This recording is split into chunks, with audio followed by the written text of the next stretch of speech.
met yesterday with Chun Bonton, a gold medalist in the men's 800-meter race. During their meeting, Bonton was met with words of praise and encouragement, in addition to a cash incentive.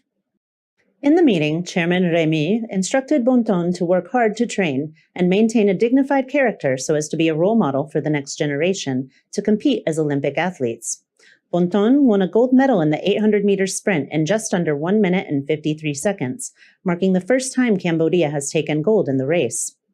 The chairman then provided 6 million real, or about $1,500 to Chun Bonton to encourage further training efforts. The athlete responded with humility at the unexpected honor, saying that he is determined to improve through his training and will continue in his endeavors. President of the Khmer Volunteer Athletics Federation, Dong Miak Chamaron, remarked that he is very proud of his country's track and field gold medal. He thanked Cao Remy and the Human Rights Committee for taking care of the athletes and for allowing the Khmer Volunteer Athletics Federation to convene. You're watching EAC News. Thank you for joining us. The Thai national football team, which represents a population of more than 70 million people, created a scene at the National Olympic Stadium of Cambodia last night by beating members of Indonesian national football team and subsequently throwing away a silver medal after losing the match. Irfan Jahir is in behind. Irfan, what a finish! Oh, what a finish! Obviously, some of the Indonesian staff or players have gone up over. The incident took place during the final night of the 32nd SEA Games, when a dispute erupted following a goal scored by Indonesia. Indonesian coach Indah Jathri said that the violence was provoked by the Thai side after the Indonesian players ran to celebrate the goal in front of the Thai coach, mirroring the Thai team's celebration earlier in the game. Ultimately, he said, quote, "I do not support the gestures of my team. Sports should be more beautiful," end quote. The violence had to be broken up by the authorities, and the Thai goalie and an Indonesian player were both expelled from the game following the incident. By the end of the match, the players had garnered the most yellow and red card fouls in the history of the SEA Games, with 7 red and 12 yellow cards being deployed. Indonesia won the gold with a score of 5-2. The unsportsmanlike behavior from the Thai team did not end there, however. At the end of the match, Thai defender Jonathan Kemdi threw his silver medal into the crowd and accused the referee of mistaken calls and failing to control the game, which he says is what led to the fight. According to the ASEAN football page, Kemdi has since announced he will retire from the Thai national football team following the embarrassing display. The Indonesian national football team brought home the gold last night for the first time since 1991. Despite the problems on the field, the Indonesian footballers went to sleep that night with a gold medal hugging an official SEA Games stuffed mascot, according to the Football Association of Indonesia. You're watching EAC News. Thank you for joining us. The 32nd SEA Games have come to a close, and athletes from all over Southeast Asia have delivered world-class performances, bringing pride to their nations and earning the respect of their citizens. Vietnam finished the Games on top with 136 gold medals, followed by Thailand with 108 and Indonesia with 87. In terms of total medals won, Cambodia did manage to place third, with 282 medals altogether, beating all of its previous records. The closing ceremony for the Games will take place at the Moradok Techo National Stadium this evening at 6 p.m. EAC News reporter Anthony Ellis has the story. Yesterday saw the last day of the 32nd SEA Games, ending with dozens of medals being won by Thailand, Indonesia, Vietnam, Cambodia and the Philippines. Cambodia gathered 10 more gold medals in sports like cricket, kickboxing, wrestling and even jet ski. No one could catch up with the lead established by Vietnam last week, who finished with 136 gold, 105 silver and 114 bronze medals. Cambodia and Indonesia battled for third place in the medal standings, but ultimately it was Indonesia who finished with 87 gold, 80 silver and 109 bronze medals. Thai Sports Authority Governor Kongsak Yamanami said he was very happy with the Thai medal haul, placing second with 108 gold medals and 312 medals total. Cambodian Prime Minister Hun Sen also expressed his pride in the national athletes and in the country's successful run to host the 32nd SEA Games. The historic event was the first time in the Games' 64 history that Cambodia has been able to host, and the country stepped up to its performance by breaking its previous medal wins with 81 gold, 74 silver and 127 bronze medals. Cambodia's hosting of the Games has provided many firsts. This is the first year athletes have been able to compete in Kun Khmer, an indigenous Cambodian martial art. The sport joins with other nationals' heritage sports such as Korea's Taekwondo, Vietnam's Vinamans and Philippines' Arnis. In an unexpected move, Cambodia offered event tickets to fans and room and board to athletes free of charge. The country spent a total of $118 million on the event and made its efforts to show. In the words of the Prime Minister, Cambodia may be a small country, but he has a big heart. The closing ceremony for the Games will be held at the Moradok Chekchol National Stadium this evening at 6 p.m, where the Asian athletes and supporters will be able to reflect on their achievements for the 2023 Southeast Asian Games. Anthony Ellis, EAC News. You're watching EAC News. Thank you for joining us. The Sport Authority of Thailand held a press conference yesterday to express its readiness to host the 33rd SEA Games in 2025, following Cambodia's successful run as this year's host of the 32nd SEA Games. The Games are held biannually and change hosts each time. EAC News reporter Anthony Ellis has the story. At the Garden City Hotel on May 16th, Thailand confirmed it is confident in its preparedness to host the 2025 SEA Games in accordance with international standards. The conference featured a video titled 33rd SEA Games in Bangkok, Chonburi Songkhla, which showcased the cooperation of multidisciplinary efforts of the co-hosting provinces. Under the theme, Welcome to Pleasure City, the display highlighted Thai culture, traditions and customs and warmly welcomed all participants' guests. Governor of the Thai Sports Authority, Kongsak Yodami, expressed Thailand's pride in hosting the competition and noted that the cities of Bangkok, Chonburi of Songkhla would co-host the Games. Secretary-General of the National Olympic Committee of Cambodia, Wat Chamron, joined in congratulating Thailand and expressing his desire to develop the SEA Games and the relationship between Asian countries alongside representatives from other member states who pledged their full support and solidarity to Thailand. Thailand previously hosted the 24 SEA Games in Nakhon Ratchasima 16 years ago. Since then, Thailand's sport has achieved world-class status with a spirit of cooperation from all parties involved. As host of the 33rd Southeast Asian Games, to be held on December 9th to 20th, 2025, Thailand has announced it is ready and committed to organising the event to the highest standards possible. Anthony Ellis, EAC News.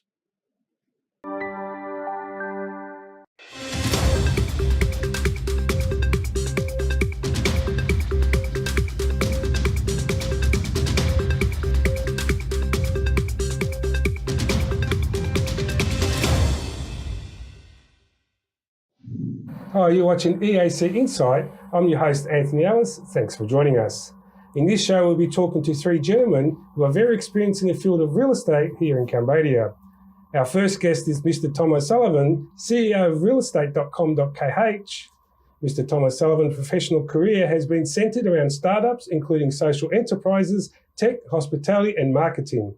Since 2015, Tom has built realestate.com.kh to become #1 real estate agent platform in Cambodia. This includes an ecosystem of services, including websites and apps, physical expos and online expos, thousands of expert guides and videos to educate local Khmer and international buyers on the real estate market in Cambodia. Welcome, Mr. Tom, and thanks for joining us. Thank you very much for having me. Thank you. Our second guest is Mr. Edward Lee. Mr. Edward Lee is the CEO and spearheading the Prince Real Estate Group. His expertise have honoured over 2 decades of outstanding performances in real estate management sphere, comprising a diverse range of projects spanning residential, commercial and industrial domains. Dedicated to delivering cutting-edge and transformative real estate solutions, Mr. Lee has demonstrated his exceptional ability to oversee projects, concept developments across Vietnam, Cambodia, Malaysia and San Francisco. Mr. Lee from Singapore has served his nation with distinction in the Republic Singapore Air Force. His diverse experiences and exceptional skills set out to position him as a prominent leader to the real estate industry. Welcome, Mr. Edward, and thank you for your time. Thank you. Thank you for having me. Our third guest is Mr. Sorn Sepp. Mr. Sorn Sepp is currently the president of the Cambodian Values and Estate Agents Association, chairman of the KH25 Property, chairman of the Asian Pacific Property Appraisal, and is also the chairperson of the judging panel of the Property Guru Cambodia Property Awards. he contributes his experiences and profound local real estate knowledge cultivated through his former works and renowned local and international real estate companies, including Lee Real Estate, Bonner Realty Group, Knight Frank in Malaysia and Cambodia, Key Real Estate, KH25 Property and Asian Pacific Property Appraisals. Versed in aspects of real estate, his experiences have included intense in-class training on property valuation in Malaysia, including fieldwork and supervisory and management levels. Mr. Sawn, thank you very much and welcome. Thank you for having me. Once again, gentlemen, thank you very much for appearing on our show today. Just before we start off the first question, Tom, congratulations for last week on your awards. Thank you very much. And it was a great night, I hear. Yeah, over 500 people, so very successful evening, yeah. And of course, congratulations, also won a special award, Mr. Personality. Thank you so much. And also Prince won a few other awards. Yes, Prince Real Estate has won a few other awards as well. I think the awards itself is one, but most importantly is the real estate market in Cambodia has been progressing, has been growing, right? So we have won some awards thanks to the judges, but I think all the real estate players, the projects who have submitted for the award are all winners in a form or another. And yourself, you had a great night on there? Yeah, of course. I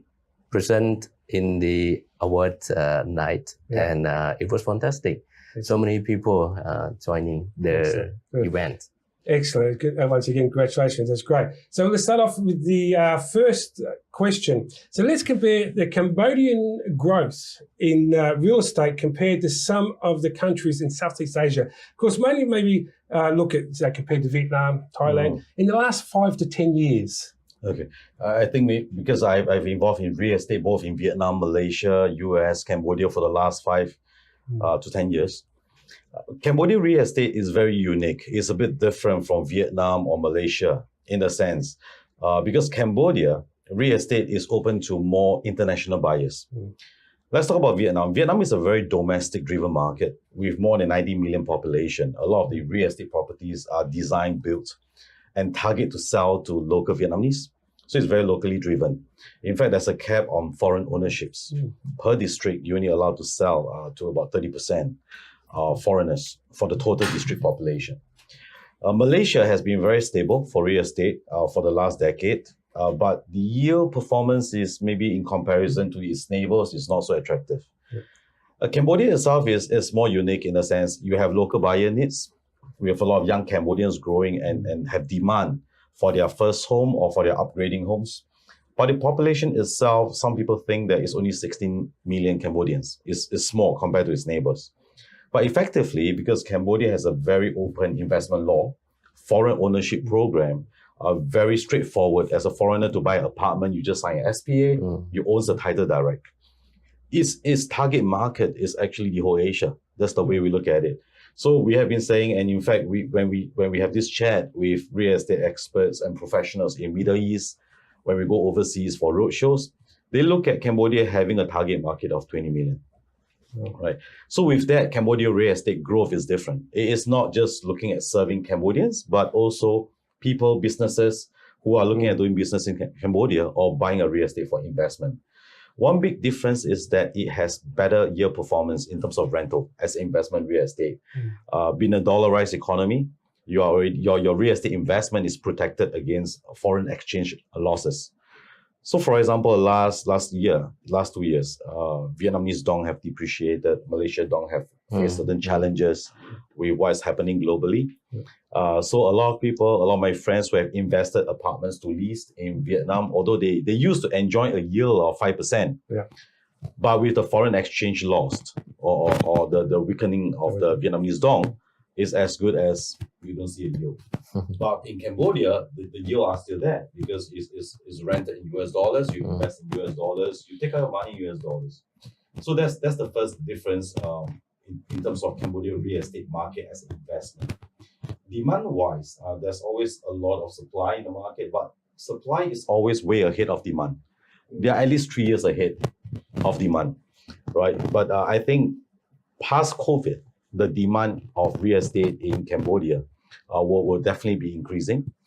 We have a few projects like Prince Happiness Plaza along Morningwong.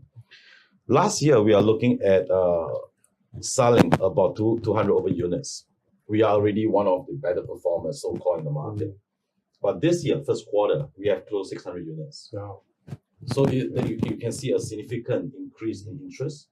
We have buyers from Japan that's coming, from Singapore that's coming. They are taking like the whole floor. They're taking 50, 60 units as a loose retail investment group, right? So the take up, we do see there's a positive uptake, but we don't think it will be like pre-COVID. No. You know, where the market is booming, because that time the market macro and micro is a bit different.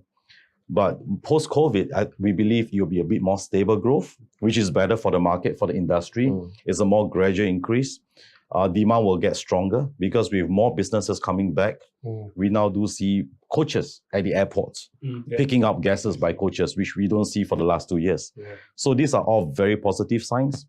I go to Siam Novia to look at our projects there every week. And we do see a lot of projects that were stopped during COVID starts to reactivate, starts to re-prepare for construction to resume. So these are all positive signs that we think the Cambodian market, which is more resilient, because you are open to basically anybody who are interested to invest, put their money in the country. So this will help the Cambodian real estate market to grow a little bit, I would say, more positively than its neighbors for now. The neighbors will catch up with internal issues or macroeconomy starts to get stronger, right? But I believe that in the next 5 years to 10 years, Cambodia real estate market you will be a new kid on the block, as we said, for Southeast Asia, and it will continue to get more investors' attention. You'll be more on more investors' radar, especially when they start to understand the ease of foreign investment, foreign ownership for this real estate. So this real estate market is basically driven by buyers from all over the places instead of just very locally based. You did mention also about the Vietnam dong has dropped, and of course, it's also Malaysia. Yes, Cambodia does deal in the US and also in real. Yes. I think in the future, Cambodia will be looking to head towards the real, getting rid of the US dollar. Will that affect real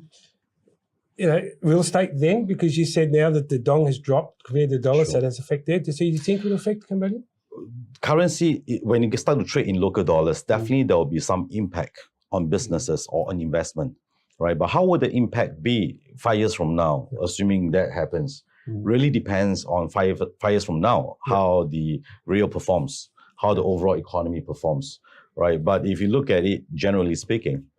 the demand and supply, Cambodia are not restricted by a local-based demand, right? It's still a foreign expat base or foreign business base, just very similar to Dubai, right? So Dubai, they use dirhams as well, right? Is it badly affected? Is it very affected? Yes and no. As long as the business climates remain healthy,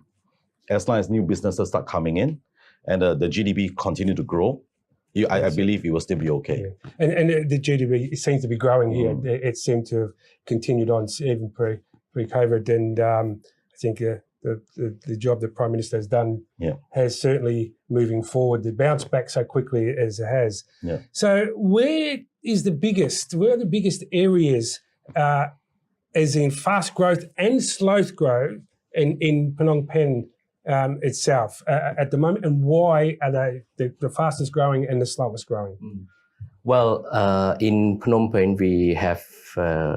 have history to grow until today. If looking at 10 years back, Phnom Penh is very small, only 5 districts in the city, where we have 7 Makara, Don Peng, Chom Ka Mon, Tu Kok, and there's one more. What is that? Don Peng. Yeah. So among 5 of this district is the developed city since the previous regime. Then later, the government, the Phnom Penh municipality, expand the city into 12 and then 14. The fast growth of the city is actually in the city center, the 5 districts. And among the 5 districts, there's one area that is very high development area is Chumkamon. We are located in the Lebasa area. And So it's also known as Big- BKK1 yeah, area? BKK1 area. Yeah, BKK1 used to be a prime residential area, but now it's converting into a mixed-use area, and a lot of infrastructure have been replaced from the last 4 or 5 years. Yeah, because need to transform from one family bungalow into like multiple families building an office. Yeah, so we faced challenge during 2007 and 2008, but until today is okay. During that day, a lot of dust everywhere, and also electricity cut, short of water supply. Yeah, but now everything is in place now. Yeah, so the place where it is very low is still the suburb of the city. Yeah, among the suburb, I can say roughly Dong Cao, Prey Pneu, and Kobol commune. No, sorry, not commune, it's a district. Yeah, we are low density. But of course, if talking about the growth rate of the land appreciation is higher. Okay. Yeah, the highest is now in Dong Cao. But of course, if we compare city before 2015, it's all like developed to the west because of the location of the airport and also the road, the only road to link to Sihanoukville National Road number 4. So there's a development along here and also industrial, along National Road number 4. And from 2005 to 2018, it started to move to north and northwest, where the Eon 2 located. Yeah, and when Eon 2 started to develop during 2015, a lot of local development, big development like Benghuot or New World, they're also moving there. And Chipmong. And from 2018 until today is moving to the south, where a lot of infrastructure now see coming up, and also there's a Eon 3 moving there too. So there's one more location that the government and the investor looking for is Araixat, is the place where opposite to current Phnom Penh city, opposite to the Royal Palace. Actually, when we study about the history,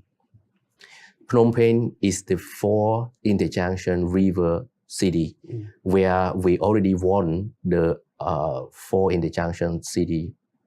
awards. But currently we have only 3 interjunction. We need one more. We need 2 more actually. One more is the upstream and downstream. We need to build the bridge across the river in order to connect into the other area. Actually, the plan already have, and the budget already put in. But of course, just a matter of waiting for the piling of the bridge. Then everything will be connected. Yeah. I think you mentioned Araixat. One of my questions does mention that, because I do have a few things over there, know a few people, and notice it is growing. I've spoken to a couple of other agents who are going to invest there, mention a whole new neighbourhood, new hospitals, education and everything else. And of course, they're waiting for the new bridge. But Araixat is not part of Phnom Penh. It's a different district. The Phnom Penh kind of finishes halfway through the river. Do you think Phnom Penh will reach over there and become part of the city of? I think it's Kandal now. It's part of Kandal. Well, actually, Araixat is now, even though it is not yet developed, but it's already designated to be a city called Araixat under Kandal province. And I believe when the bridge built,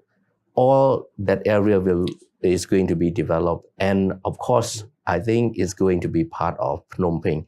Not only Araxat, I think all others communes too, like Louis Am and Saikandal. So these two of communes actually, it's a district. These two districts are actually just right opposite to Phnom Penh. And there's a story about our province called Kampong Cham, when before the bridge built over the Mekong River, the city is very small. But when it just built the bridge, the other place developed and start to be part of the city. So I believe that Araxat is going to follow this footprint. Yeah, and the bridge, we've seen the design. We know it's going to go over Old Market, head into near the soccer, then of course go over again. There's no date on the start date. There's no exact date, but there's people talk from mouth to mouth. Hearsay is around mid of this year. Okay. Yeah, we'll start piling. Thank you very much. So, what about investment? Who are the main investors in Cambodia? A lot of times when we talk real estate, we always mention Phnom Penh. We forget about Sihanoukville, we forget about Siem Reap, even Battambang, Kampong Cham, and everything else. A lot of people here, when they do their talks, it's focused on Phnom Penh. Cambodia's more than Phnom Penh. So who are the investors coming and where they're going to invest? And, what are they mainly investing in? Are they condos, residentials? Yeah. So in terms of where they're investing, the key main locations are Phnom Penh, obviously, Sihanoukville, which I think we'll talk more about later, and Siem Reap. There are some very successful projects that have been delivered and either handed over or handing over soon in Siem Reap. But developers are limited in Siem Reap in that you can't build above the height of Angkor Wat. So it's less attractive, I guess, to property developers because you're sort of hampered by that. They can't get the right return on their investment in terms of the land. But at the same time, I think that's a good thing because it keeps Siem Reap. It's uniqueness for Cambodia. So then, most of the international investment around properties, so retail investors, are focused on Phnom Penh at the moment. And typically, they're buying condominiums because the ownership laws around buying a condominium or anything off the ground floor is much easier with a condo. With the development of the recent trust laws, international investors are starting to look at sort of land or landed properties. And the local demand is generally light in local landed gated communities called Bores. But similar to international investors starting to look at land or landed properties, I think we saw over the last few years that the young Cambodians are definitely increasing in terms of interest of condominiums. Then in terms of which countries, so historically Koreans and Chinese and Japanese. I think Chinese would still be sort of number one at the moment. But funnily enough, and surprise to many, we actually see a lot of buyers out of the US, Europe. Singapore's picked back up again. Malaysians, in terms of, again, retail investors. I think in commercial space, certainly Chinese, Japanese. But there's also increasing interest from countries like India, Indonesia, and also we're forecasting Middle East as well. I probably don't want to say it publicly, but we know there's certain embassies opening in Cambodia, which will indicate that sort of more countries are interested in entering the market here. Yeah, I did recently read about investment with India. They seem to do looking at it a lot more. And there's a couple of embassies opening up soon. Usually when they come in, it's usually because they want to invest in the country and things like that. So when they invest, what is the main investments? Now we look at Bavette, which is mainly, of course, factories. So that's known as, and also Sitnaville, we have a lot of factories as well, but we look at casinos there. Siem Reap, like you said, there's nothing yet. But the new airport, which is about 50 kilometres away from Siem Reap, which is going to be, I think, phenomenal from what I hear. I mean, I've heard a lot of investments from Macau. I've actually bought a lot of land there. Usually when they come from Macau, it's going to be big. It's not going to be small.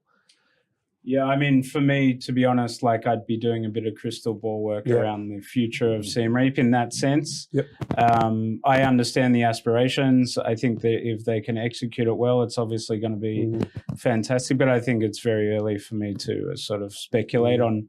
how that might work. Of course, developers will be able to build above the height of Angkor Wat. So potentially and hopefully you have the best of both worlds. If that makes sense. But I will say that the developers in Siem Reap that have executed properties have done very well. And other investment around hospitality and tourism in Siem Reap as well. I think for me, just to add on, I think Siem Reap is a bit more unique because of the UNESCO site and Angkor Wat. The temples, But it has a very strong reason, tourism attraction as an anchor. The spurs of real estate development, or more we call tourism real estate, it really depends on how the land price goes in the next 3 years, 5 years for Siem Reap region, right? Is it priced to build residential for people in the tourism industry in Siem Reap, or is it meant to be more resource-based investment in Siem Reap, right? So with the limitation of height, it all worked back to feasibility. Right. The last pre-COVID, we have seen that land around Cambodia, especially big cities, have just been growing, increasing. Some are sustainable, some are speculative, right? So for Siem Reap land, because for us, we also own 400 hectares in Siem Reap. We are developing and progressing the land development very slowly. Mainly, it's like what Tom have said, the feasibility just, at this point, at this market situation, it's not so attractive as if we have put our resources to start projects in Sihanoukville or in other cities in Phnom Penh and surrounding, right? So, but this is what every country will go through. I've been doing projects in Vietnam for 15 years. We have seen first-tier city, second-tier city provinces, each starts catching up. But we also have seen the further outskirts land prices has been increasing a lot, just because surrounding has been increasing because more investors are coming, and so they are transacted at quite good price. But what I think we will see in the next few years is that when the tourism pickups, the ADR, the room rates for operations for resorts recovers or gets to a new level, and then the feasibility for new tourism real estate makes sense, then you will see more projects starting. More of that sense. Well, we're just seeing the new aquarium and wildlife open up, which is spectacular. We did, I've visited, and it's what they did out there is amazing for Cambodia with the underwater tanks and everything else. So Cambodia is having a lot of new infrastructure happening with new expressways, airports, railways, projects, some completed, still more to come. Will this boost other areas like in Cambodia, like Siem Reap, Sitnaville, Battambang, and things like that? Well, I think it's the effort that the government trying to invest during the difficult time, COVID. So like Siem Reap, COVID time, there's no tourists come to visit. Just only local tourists visit, but not many. Of course, the government took this quiet time as an advantage to restore all of the 38 roads and build the new link to the airport, and also build the airport that is going to be ready for operation by this year. And not only Siem Reap, but also Sihanoukville, we see 34 roads have been restored. The expressway, which is already ready for operation. The expansion of the airport, and also the expansion of the deep sea port, the only deep sea port in Cambodia, transport goods in and out from Cambodia. and to Cambodia. And if you look at the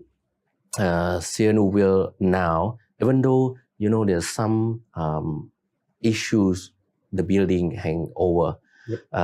then of course the government not just waits to see the the winning card, but of course using the way to improve and also to attract, to build confidence. That's why even though there's some issue, but the land not cheap, it's keep appreciate in the price. That's why I see, that's why like Prince Group started a big project in Sihanoukville. And in the city, in Phnom Penh, we see ring road number 2, ring road number 3, and also the airport and other roads link from the city to the province, like National Road number 4, National Road number 3, and National Road number 2. Yeah, all now in a very good condition, so that we travel very fast. Of course, infrastructure will help to, especially the product chain. And it increase the time, cut the time, and also link to increase productivity. And can help our economy. That's why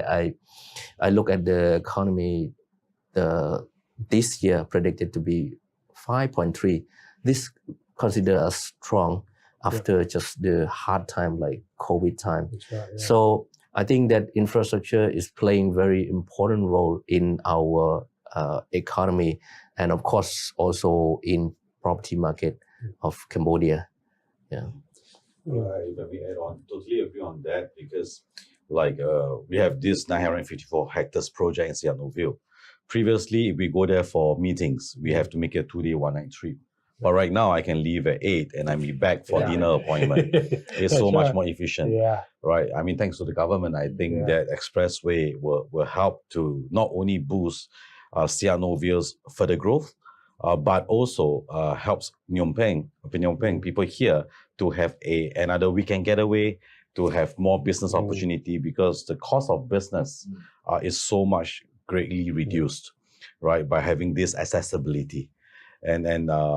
by having access to the coastline of Cambodia, south of Cambodia, I think will also helps, like what was mentioned, the ports, in terms of business logistics. The cost of all this will reduce, thereby helping the cost of living or even the cost of products, cost in supermarkets to further reduce,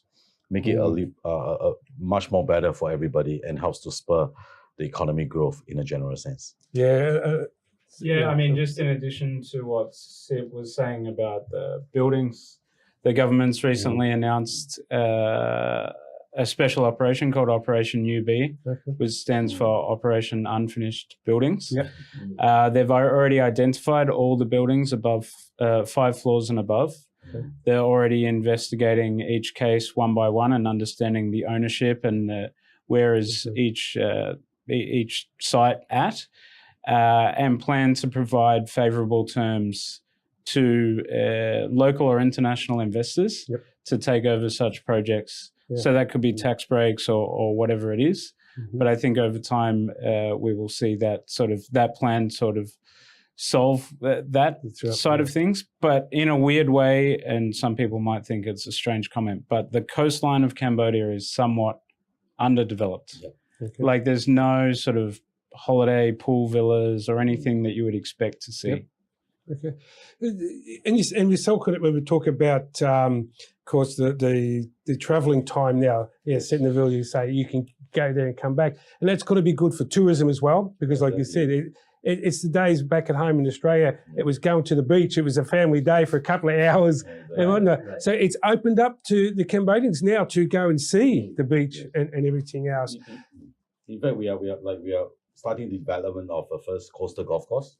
So people from Phnom Penh can go there and play golf, just a 2 hours drive. You're going to have some beach villas, beach clubs and all those. So it helps the overall landscape to change a bit and elevate to a different level. And then, like you say, for the production of the ships coming in and to bring things lower And then you've got the freeway or the going to Bavet. And of course, Bavet's known also for a lot of industrial business there, which will then bring prices down. And the future one they're looking at is from here to Siem Reap too, which will encourage tourism. Yes. I mean, my first time to Siem Reap was 23 years ago, and it was a 12-hour horrible nightmare trip. And thinking, why am I doing this trip? Coming from a Western country, never experienced something like this before. It was crazy. Now we do it in 6 hours in the bus. This expressway, it'll be fabulous. It'll be fantastic. And I have family and friends there. I can go there more often and do things. Right. And some more. The government also plan to build now start to study the expressway link from Phnom Penh to Siem Reap. So if the current time take about 6 hours to travel from Phnom Penh to Siem Reap to Phnom Penh, it will cut half. Maybe it's just 2 hours and a half and 3 hours. It's just amazing. like the expressways from Phnom Penh to Siem Reap. Before, when I travel, it was very terrible. Need to travel. It take like 6-7 hours because a lot of car, a lot of trucks. We cannot drive fast. Drive fast also, not safe. So from 6-7 hours cut to like 2 hours generally. If you drive like at maximum speed that they permit, it's just like 1 hour 45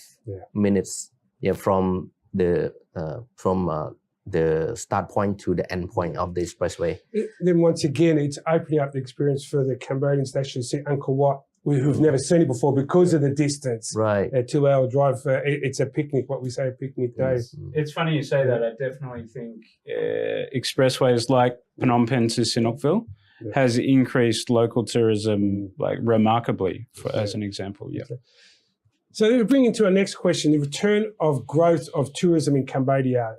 of course, since COVID-19. Will this help the real estate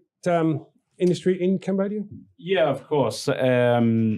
Tourism's key to driving, it's one of the pillars of the Cambodian sort of economy. And naturally, it sort of helps drive real estate and real estate investment.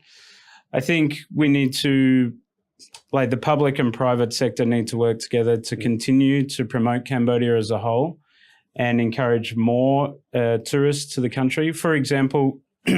we had a delegate here from Australia recently, sort of 10 to 12 of some of the biggest businesses from Australia here.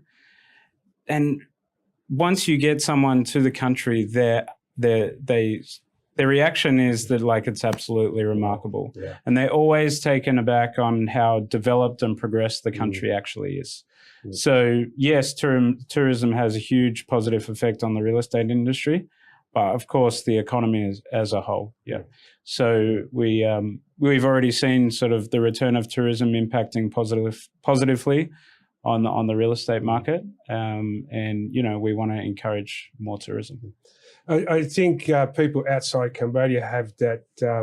mindset. It's still a third world country. It's a dangerous country. I mean, it wasn't that long ago. It went through a bad genocide, unfortunately, and then, of course, attempted coup. I think the Prime Minister Hun Sen has done a lot in the last 30-odd years as Prime Minister to come from a country so low into such a growth in a country that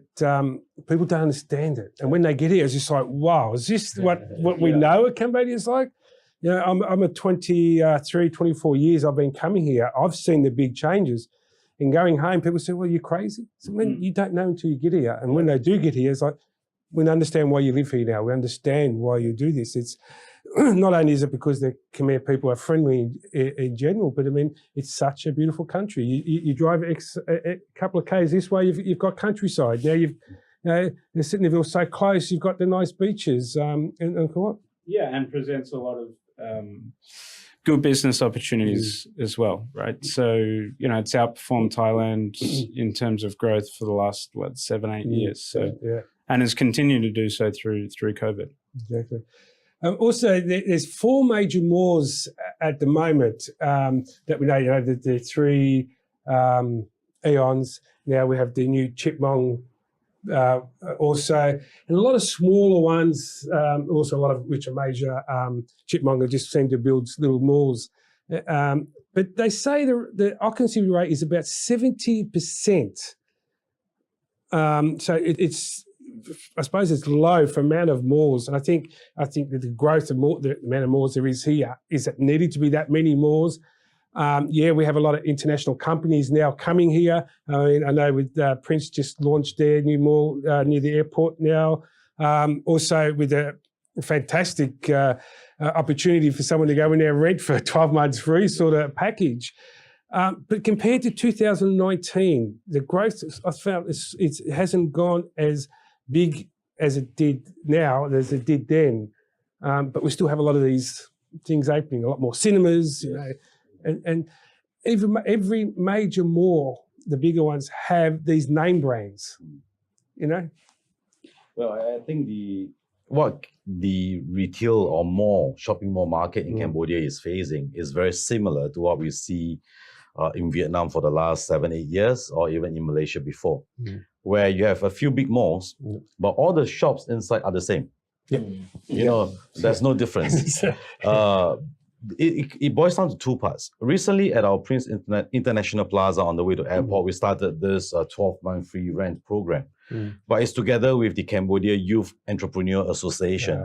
to promote young Cambodians to get engaged into retail business, be it on a push cart or in a small shop front, right? The main reason is, if you look at today, some of the big malls by big branded developers, a lot of the shops are actually franchise owned by developers who are not expert or specialists in operating retail business, right? But it's just more of buying the franchise to fill out the malls. There's nothing specifically right or wrong on that, but that does not help the retail business to grow. For malls to succeed, you need to have a reason for people to go there on the weekends, for local people or people in country who are going there to either for essential needs, for spending time when they're free, or for a specific purpose needs. We have seen regionally, a lot of successful malls are, example, focus on bridal, focus on electronics, or focus on wholesale products. Cambodia retail business, in my opinion, is still undergoing through a very initial infant stage, which is good. You have a lot of room to grow, right? The number of malls doesn't actually matter. Why? If you look at Malaysia, every single apartment projects need to have a mall. So if you're in the district, there's 20 apartment buildings, there's 20 malls, no matter how big. In Vietnam, the requirement requires you to set aside 20% of a GFA for commercial, right, to have malls, because theoretically you will have to provide more convenience for residents, right? People don't have to travel that far to go to somewhere, to a mall to buy supermarkets and all those. So this will be a change and an evolution that I will see in the next few years in Cambodia real estate market, in terms of retail market as per se.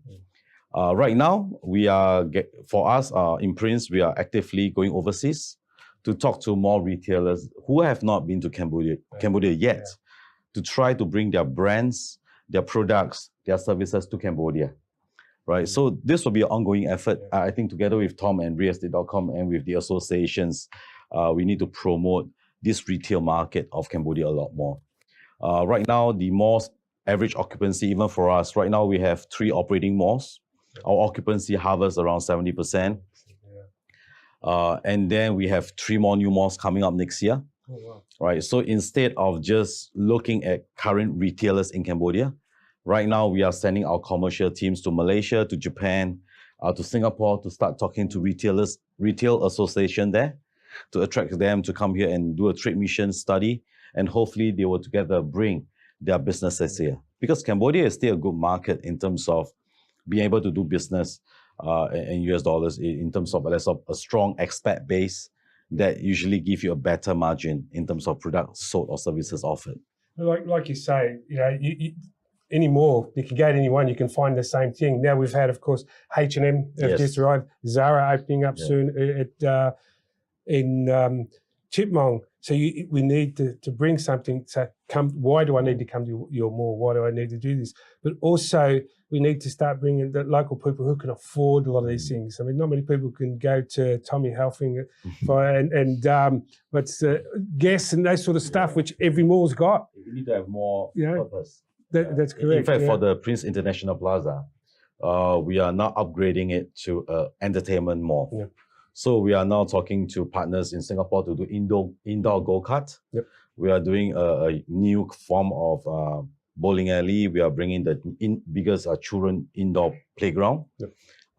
like Kismania, this kind, into the malls to make it more team-based. Yeah. You can see that because, I mean, it's growing. But why don't we have a major mall in Centreville, Siem Reap, Battambang? Is it the demand's not there? Well, I think there actually is 2 malls in Sinukville. One is more of your I guess micro mall, more focused on F&B with some retail shops, and then Prince Wanyi, which they've delivered I think a 3 or 4 story mall, which we've got a lot of the international and local brands moving into. It's quite a nice project. They've already started handing over units, I believe. Yes, for the apartments. And it's a true lifestyle development. So there is, and I think over time there'll be a much, much bigger market in Sinukville for malls and a lot of lifestyle sort of development. I think across the country and what's catching up, given, from what I know from other developers for what they're launching is a lot of these sort of lifestyle and tourist attractions across Siem Reap, Phnom Penh and Sinukville will make tourists stay for longer and add more value to the investors that buy the properties. Yeah, as we know in hotspots for tourism, I mean, Thailand's famous to keep their tourism there. In Australia, we have Brisbane, Gold Coast, you get them there and you don't want them to leave sort of thing. And that's what the terms to keep them there as long as you can. And in Siem Reap, before I moved to Phnom Penh, I did have a boutique hotel and a backpackers, and my job was to keep them there, not to leave. To keep booking and staying, and that built up economy. And I think we need to look at other venues. So let's have a look at the residential heading in the same direction. 2019 apartments, there was 32 projects, about 20,000 units. Housing was 92 projects, which had about 30,400 plus units. 2022, there's only 3 projects with 1,500 units, 54 housing projects with about just under 7,000 units. It's, we had something really big to not much happening now. What do you think that could be? I think talking before the show, right, like part of the question was about the whole real estate bubble sort of thing. To be honest, like, I don't know whether you call this the bubble bursting or not, but there was certainly, as a result of COVID, a huge market correction in terms of pricing. And I think, to be honest, like a lot of properties pre-COVID were, I guess, being sold for probably too much, to be honest. And now I think across the board, the prices of properties come back down to a realistic level for landed property and condominiums, and certainly reflective of the area, the price the developer pays for the land and the quality of that construction. But whilst Cambodia and growth markets like this are going to be less affected by what's happening in the global economy, it still doesn't mean that we're not without our short-term pressures, I guess. Like there's not exactly a lot of liquidity in the market, but,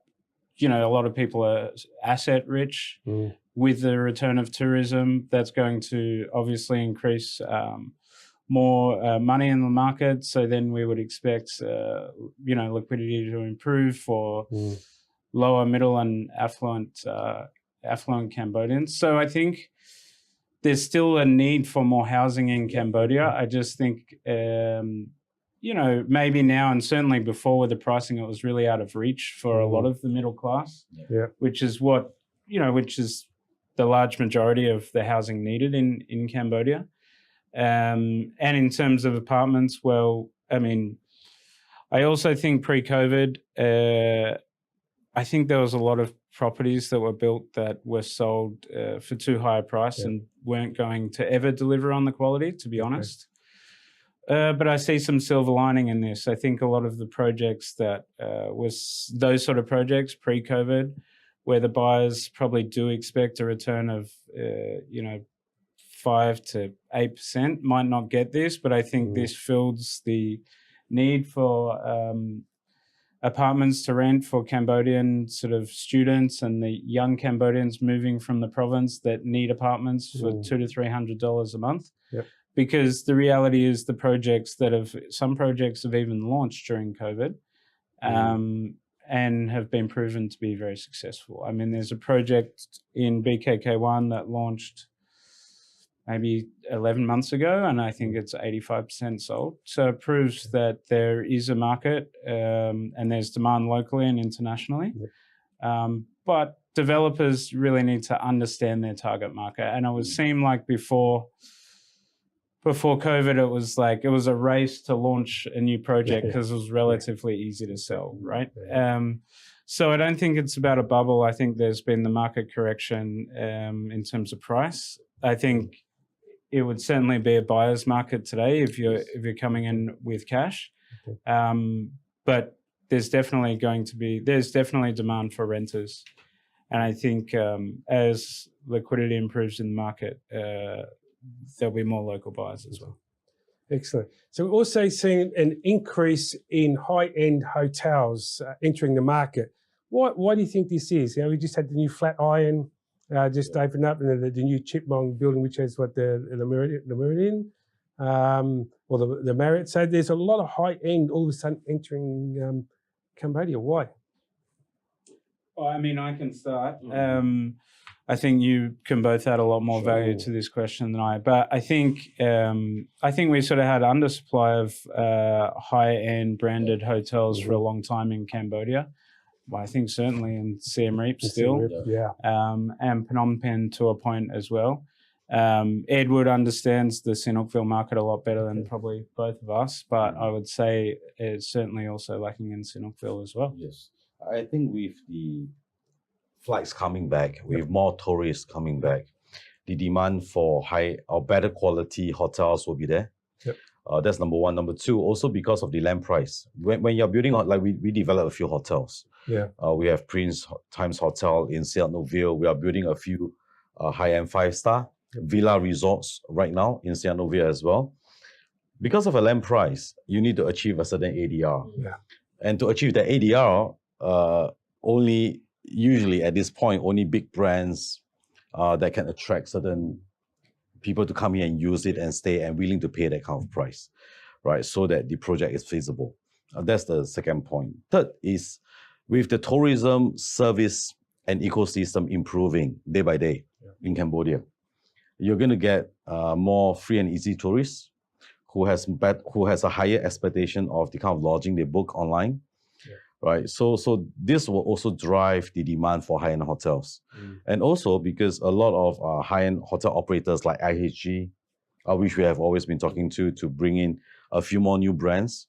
into Phnom Penh and as well as into Sihanoukville, they are looking at the market. It just before COVID or during COVID, 2 years, basically everything froze. Before COVID, market is so popular, so easy to do, that you don't need a brand. As long as you build something, it sells. But now I think it's the right time. The right time for hotel international brands to come in. Right time for real estate developers to recognize that it's good to have a good international branded partner to really boost your image, maintain your image, and provide quality tourism properties to visitors so that they will keep coming back. And when we talk about high-end hotels, they're not overpriced. Coming here, it's more on high end of the service, the quality you're getting. In Siem Reap alone, there's over 4,000 hotels. Not just high end. We're talking about from guest houses to the Marappa guest houses and everything else like that. So, at high end is bringing a different clientele for tourism, But of course, who's spending more money here? That would make a difference, yeah? Exactly. In fact, the more there is, the more attractive the price will adjust. Yeah. Right? Because right now, if you look at 5-star hotels in Siem Reap or in Southern Islands, the price per room night is higher, way higher than Thailand, than surrounding countries, than Vietnam. This actually is a previous reason because there was not enough supply. Yep. Right, but it's not healthy or it's not actually good and encouraging for tourism growth, because people compare the cost of going to a holiday. How much do I pay on rooms and all those? With more big brands coming in, with more supply, we will expect the room rates will adjust itself to a more attractive level, and that will create a much more healthy ecosystem and sustainable price point for visitors to keep coming back and help the tourism industry to continue to grow. Also, recently in the last 6 to 12 months, we've had a big jump in supermarkets. I mean, once again, I'll talk about 23 years when I first come here. There was one Lucky Mall with a Lucky burger attached to it. And then, 20 years this year, Sawyer Mall opened up. Yep. So now Lucky's everywhere, and then we have a few smaller ones in Siem Reap, Uncle Mart's, and then Bayon, and there's different ones, and of course yourselves. Yeah. Once again, of course, we've got the major ones knocking out of doors now with Macro here, and then Big C, now Little Big C, which is a bit of a big branch in Vietnam and also in Thailand. What was the thing that sparked off to say, okay, let's start opening up supermarkets and move away from the ma and pa shops where you used to be able to get almost anything you need? I think having supermarket chains difference from pa and mom shop is the consumers will have a much more wider variety of choice of things they buy. Number one. Number two, the price can be more attractive. The quality of the things you buy will be more assured. Right, we do see, we have Prince Supermarket. In fact, the last 12 months, when we launched our franchise model 12 months ago, during the last, when the franchise was officially launched till now, we already have more than 20 new signups of franchise all over, not only in Phnom Penh, in Sihanoukville, as well as in the surrounding cities. We have seen some pa and mom shops wanting to convert to take the franchise, because our franchise model is we don't make money from franchise fees. We charge only $88. That's unusual for a franchise. From franchise. Well done. We do the supply chain, the logistic business in that sense, right? Because Prince Supermarket is also a new kid on the block, comparative to Lucky and Aeons, all these big players. We are also now actively working with business associations, Indochem, Jetros, and all those to start bringing more products directly from Indonesia, directly from Japan, right, into the market, so that the price point can be lower. The cost of import, cost of things that you buy in supermarket can be much lower, because Cambodia supermarket things are not cheap. We know. Sometimes you buy a can of fruit, it costs you $8. Some, depending on where you buy it from, right? So that key reason is because there's not enough choices. There's not enough import demand. Import, not demand, import. And because of the price point, the demand is very low. Right. So what we are looking at is we have seen many products, many businesses, manufacturers are talking to us to wanting to import their product into Cambodia. And we will definitely continue to push that forward. And we are going to also open up the source. We import, and any supermarket chains that would like to get it, let's bring it to the market together. Let's have the volume, right? So more producers will look at Cambodia. Actually, to add on that, I see also the change of the Cambodian preference, the local Cambodian preference. Usually, they go to buy products from the individual shops or from the market. Actually, some are more expensive than the supermarket, and of course, some is cheaper. But in the supermarket, it's much easier, more convenient, and also with the aircon is easy. You can buy much easier than the market. During the holiday like this, if you go to the market like Olympic or Odyssey, you will see a lot of more expensive goods than the supermarket, because negotiation price. So the price asked for always high. So I meet with a few friends who their wife always shopping, so they chit chat and they say supermarket is much more convenient. I think one point also, as the country develops in terms of supermarket, in terms of consumable products, supermarket and big retail, big malls actually provide you more assurance on food safety. Right, we have seen countries in neighboring countries, they have experienced food safety issues before. Right, but because as a supermarket chain or as a big chain like Aeon, when we bring things in, we have to make sure the source, the origin, the food has been tested to make sure it's safe for consumptions. So that's the level of assurance I think the consumers will get to experience. But of course, this is an evolution. Cambodia market is also still evolving and growing, but I think it's in the right direction. And sooner or later, in the next few years, we will see more supermarket chains, more product choices, and hopefully even more locally manufactured products will go on the shelf in Cambodian supermarkets. I think just recently the Minister of Agriculture, Ditina, and the Prime Minister are trying to push, the cashews and local, which is better to go into, like you say, into supermarkets where the hygiene is a lot better, because the standards before in Cambodia, well, you went to a local food store, to the market, you had to go early to get produce because you didn't know how long it was going to be in the sun. It's kind of changing the education of the local people, because this is the Western lifestyle. This is what it's got to be like, I think, with the supermarkets like that. So it'll give opportunity for local products to get into supermarkets as well and get the proper value of what it's worth. Not undercutting. So that way it'll increase productivity and also, of course, wages for local people earning the money they're earning, because now they have to compete against everyone else. So in a good direction, I think you're right. It's going that way. Rental prices. I know as just a consumer trying to find a rental place and things, I find it overpriced here in Phnom Penh compared to Siem Reap. I got a place there in Siem Reap, a 5-bedroom house, at $500 a month. Here, I've got a 3-bedroom, and I've still got a good rate here. Actually, I'm very lucky for $400. But I mean, just today, a 2-bedroom house, $1,200. Well, yeah. I mean, this goes to the back to the supply thing, right? It's actually, for a like-for-like comparison on a condominium apartment between here and Bangkok, here's actually more expensive. So, across the board, if you take into consideration every property type, landed property, apartment, renovated apartment, the price has come down a little bit during COVID, but it's coming back up. On realestate.com.kh, our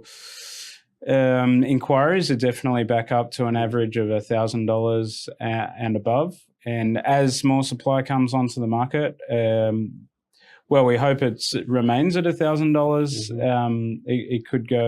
could go higher if more and more people move into the country. I hope I'm making sense. But surprisingly, compared to Phnom Penh and Bangkok, it's more expensive in Phnom Penh for a service department. I mean, just talking to even local people, they don't live close to work because it's so expensive, and the average wage is $200 to $300 a month. It's kind of outpriced, and where then they kind of have 3 or 4 people living in one a condo apartment. Yeah, I mean, I think that's where it's also a big opportunity in the market is more affordable housing. We've seen a very successful project next to the hospital on the way to the airport, Japanese project. Oh, So it's another big opportunity for developers in Cambodia. I also think that many people have forgot that the Cambodia real estate market, really big international apartments start building maybe about 7-8 years ago. Completed ones are not that many,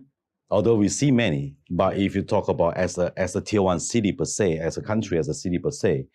the number of apartments available for lease in Phnom Penh is way lower than Ho Chi Minh or Bangkok. Yeah. So in that sense, for rental properties, the supply is actually limited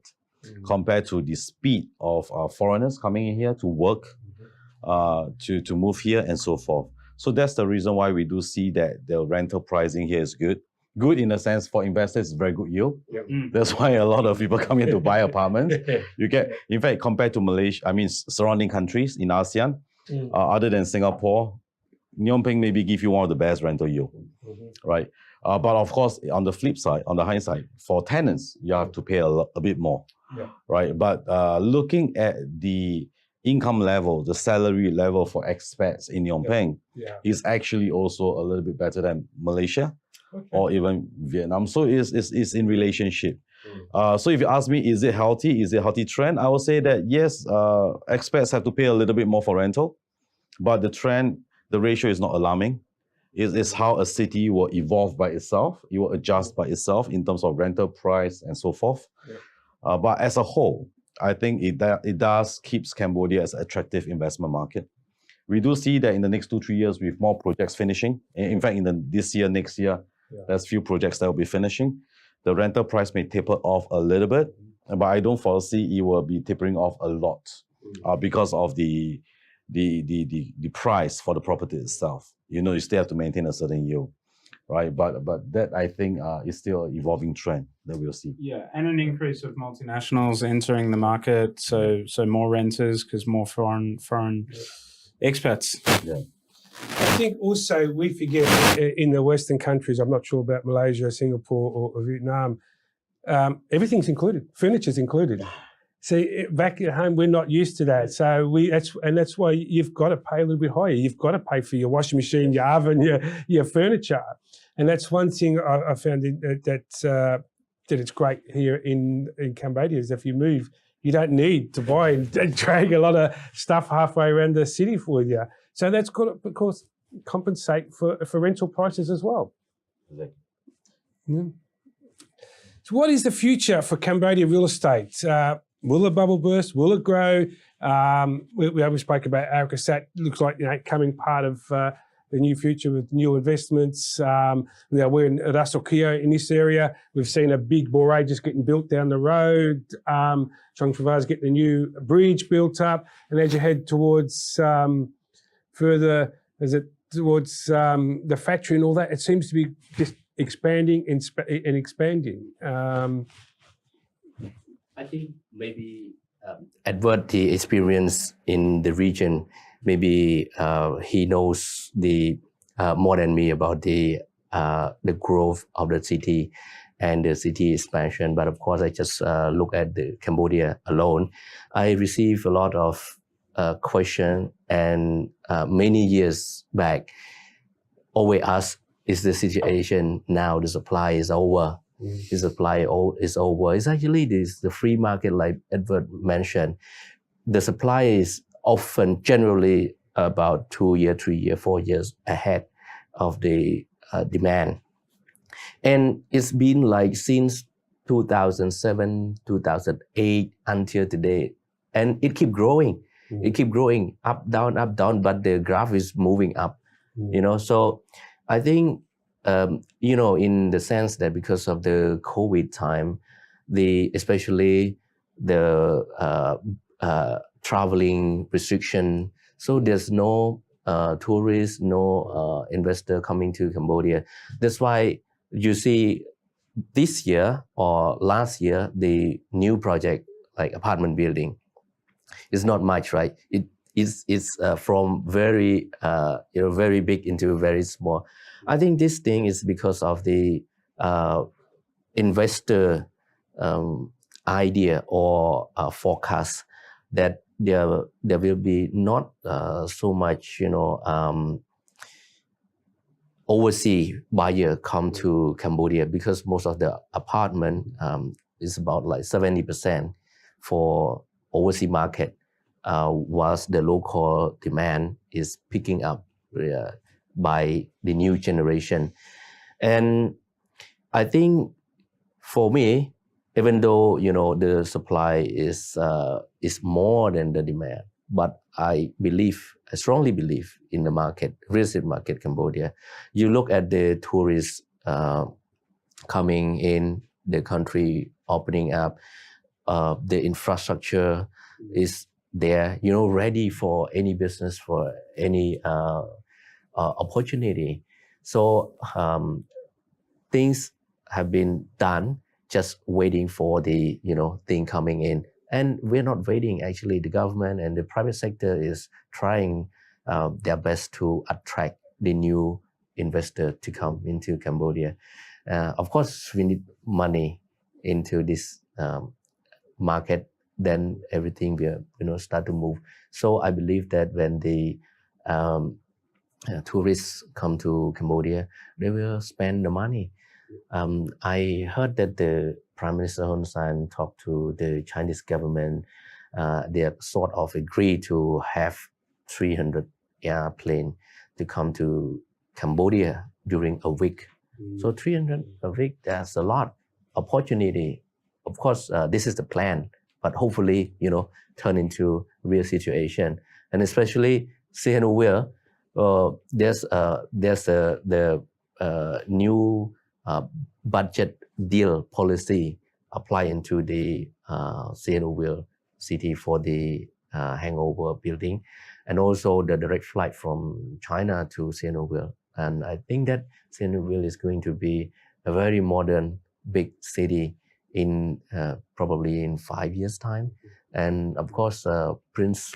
Group also part of the development of the city, of the growth. I think we're all forecasting that Sihanoukville will probably have the biggest growth over the next 10 years. I think I've picked it up from all of us today, especially with the infrastructure there, the connectivity to Phnom Penh. Not saying the whole country won't display growth, but I think Sihanoukville will be the biggest growth city in the country. I think as long as Cambodia maintains a positive GDP growth of 5% or up, and the inflation rates, don't cross beyond half of what the GDP growth is, a bubble is still quite unlikely to form, especially being a developing market and being a market in the Southeast Asia region right now. That has one of the most conducive investment environment that many investors are looking at moving in. We will still be on a growth path. Yes, there will be challenges. There will be adjustments that we will see in the next few years, but that's normal. So as long as the government policies continue its traction and its direction, I do see that the Cambodia real estate market is now coming back. In fact, it's coming back a little bit stronger than some of its neighbors to the south and to the east, right? And this with the economy start picking back, with more start coming in,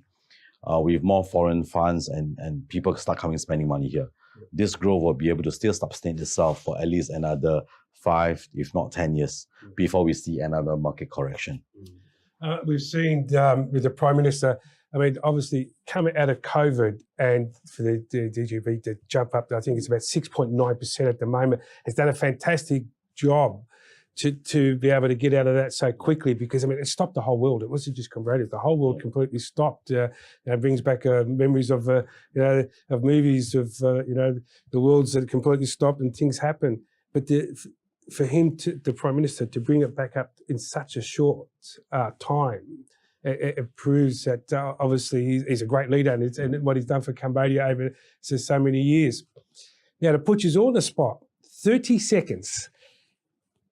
Why invest in Cambodia? Well, I think because, for me, I have the investments in the surrounding countries. This place has one of the most friendly, easiest investment laws and policies in place. Number 2 is, at least right now, is the US dollarized economy. Number 3, you can walk around anywhere speaking English or Chinese and you can get around compared to some of its neighbors. So that's my 30 seconds. Tom? Edward stole mine, right? Yeah. US dollar-based infrastructure development, growth potential, return on investment, rental yields, Yeah, that's mine. Done in under the 30 seconds. I believe, you know, I was born in this country and come across many situations. So political stability bring us into current situation now in, you know, even though we still got time to move forward for growth. But of course, in with this situation where everywhere we can access and many places have been developed, we are like very happy to live in this country. And of course, as Cambodian, we are trying to attract more investor into Cambodia in terms of the attractive point like Edward and Tom mentioned. So we're going to finish up with the last question. I mean, and it's a really important topic, and it's a question that gets asked all the time. The laws about owning property, houses, apartments, condos, either to either live here or to invest, because I mean, there is certain laws here that we have to follow by. So regarding of the property ownership in Cambodia, we have two type of real estate law. Previously, all of the land belonged to the government. Then we adjust into privatization, give the ownership to private Cambodian owner, but not foreigner. Later, we also, in order to attract more property investor into Cambodia, also allow the foreigner to own space above ground floor within the co-ownership building, like condominium, office space, or retail. And now, recently, we also have another option for investor to own land by, through the trustee. So the trust company will do this, the document in order to protect the investor ownership, the investor money. So all of this thing is to attract more investor into Cambodia, like Edward mentioned. Cambodian real estate market is not only the local market, but of course we open for anywhere coming from overseas.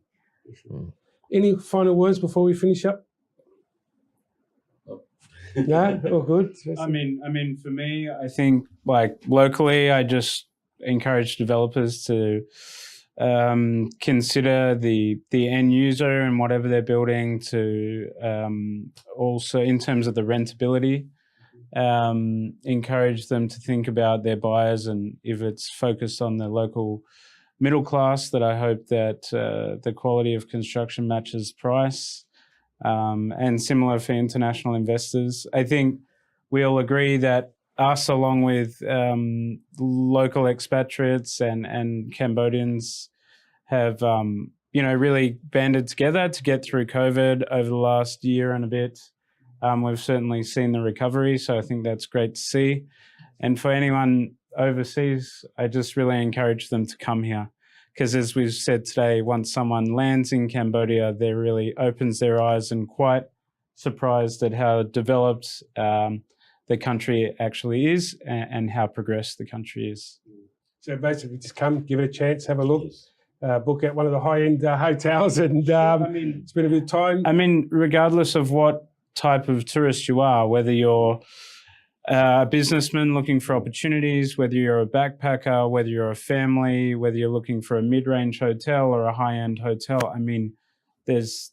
something for everyone in Cambodia, and it caters to all tourists. Yeah. So we have Phnom Penh, Sihanoukville, and just outside Sihanoukville we have some lovely islands coming off too, which is up and coming now with investments, Siem Reap, Battambang, and it seems to be growing everywhere now.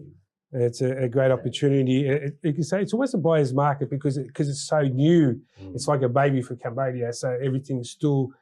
price. You go to Thailand now, it's getting too expensive to do anything to invest. Vietnam is getting to the same way. And back at home, back in Australia, it's just going too unaffordable for a lot of things. So there you have it. 3 gurus of the real estate industry here in Cambodia, giving us a bit of insight on what's happening now, what's hot and what's not, and what will be happening in the future. You've been watching EAC Insight where we discuss different aspects of real estate here in Cambodia. You can tune on to our website, www.esdnews.asia, or you can download our app in the App Store, Smart TV, on all social media channels. Thanks for watching EAC Insight. I'm your host, Anthony Ellis. I'll see you next time.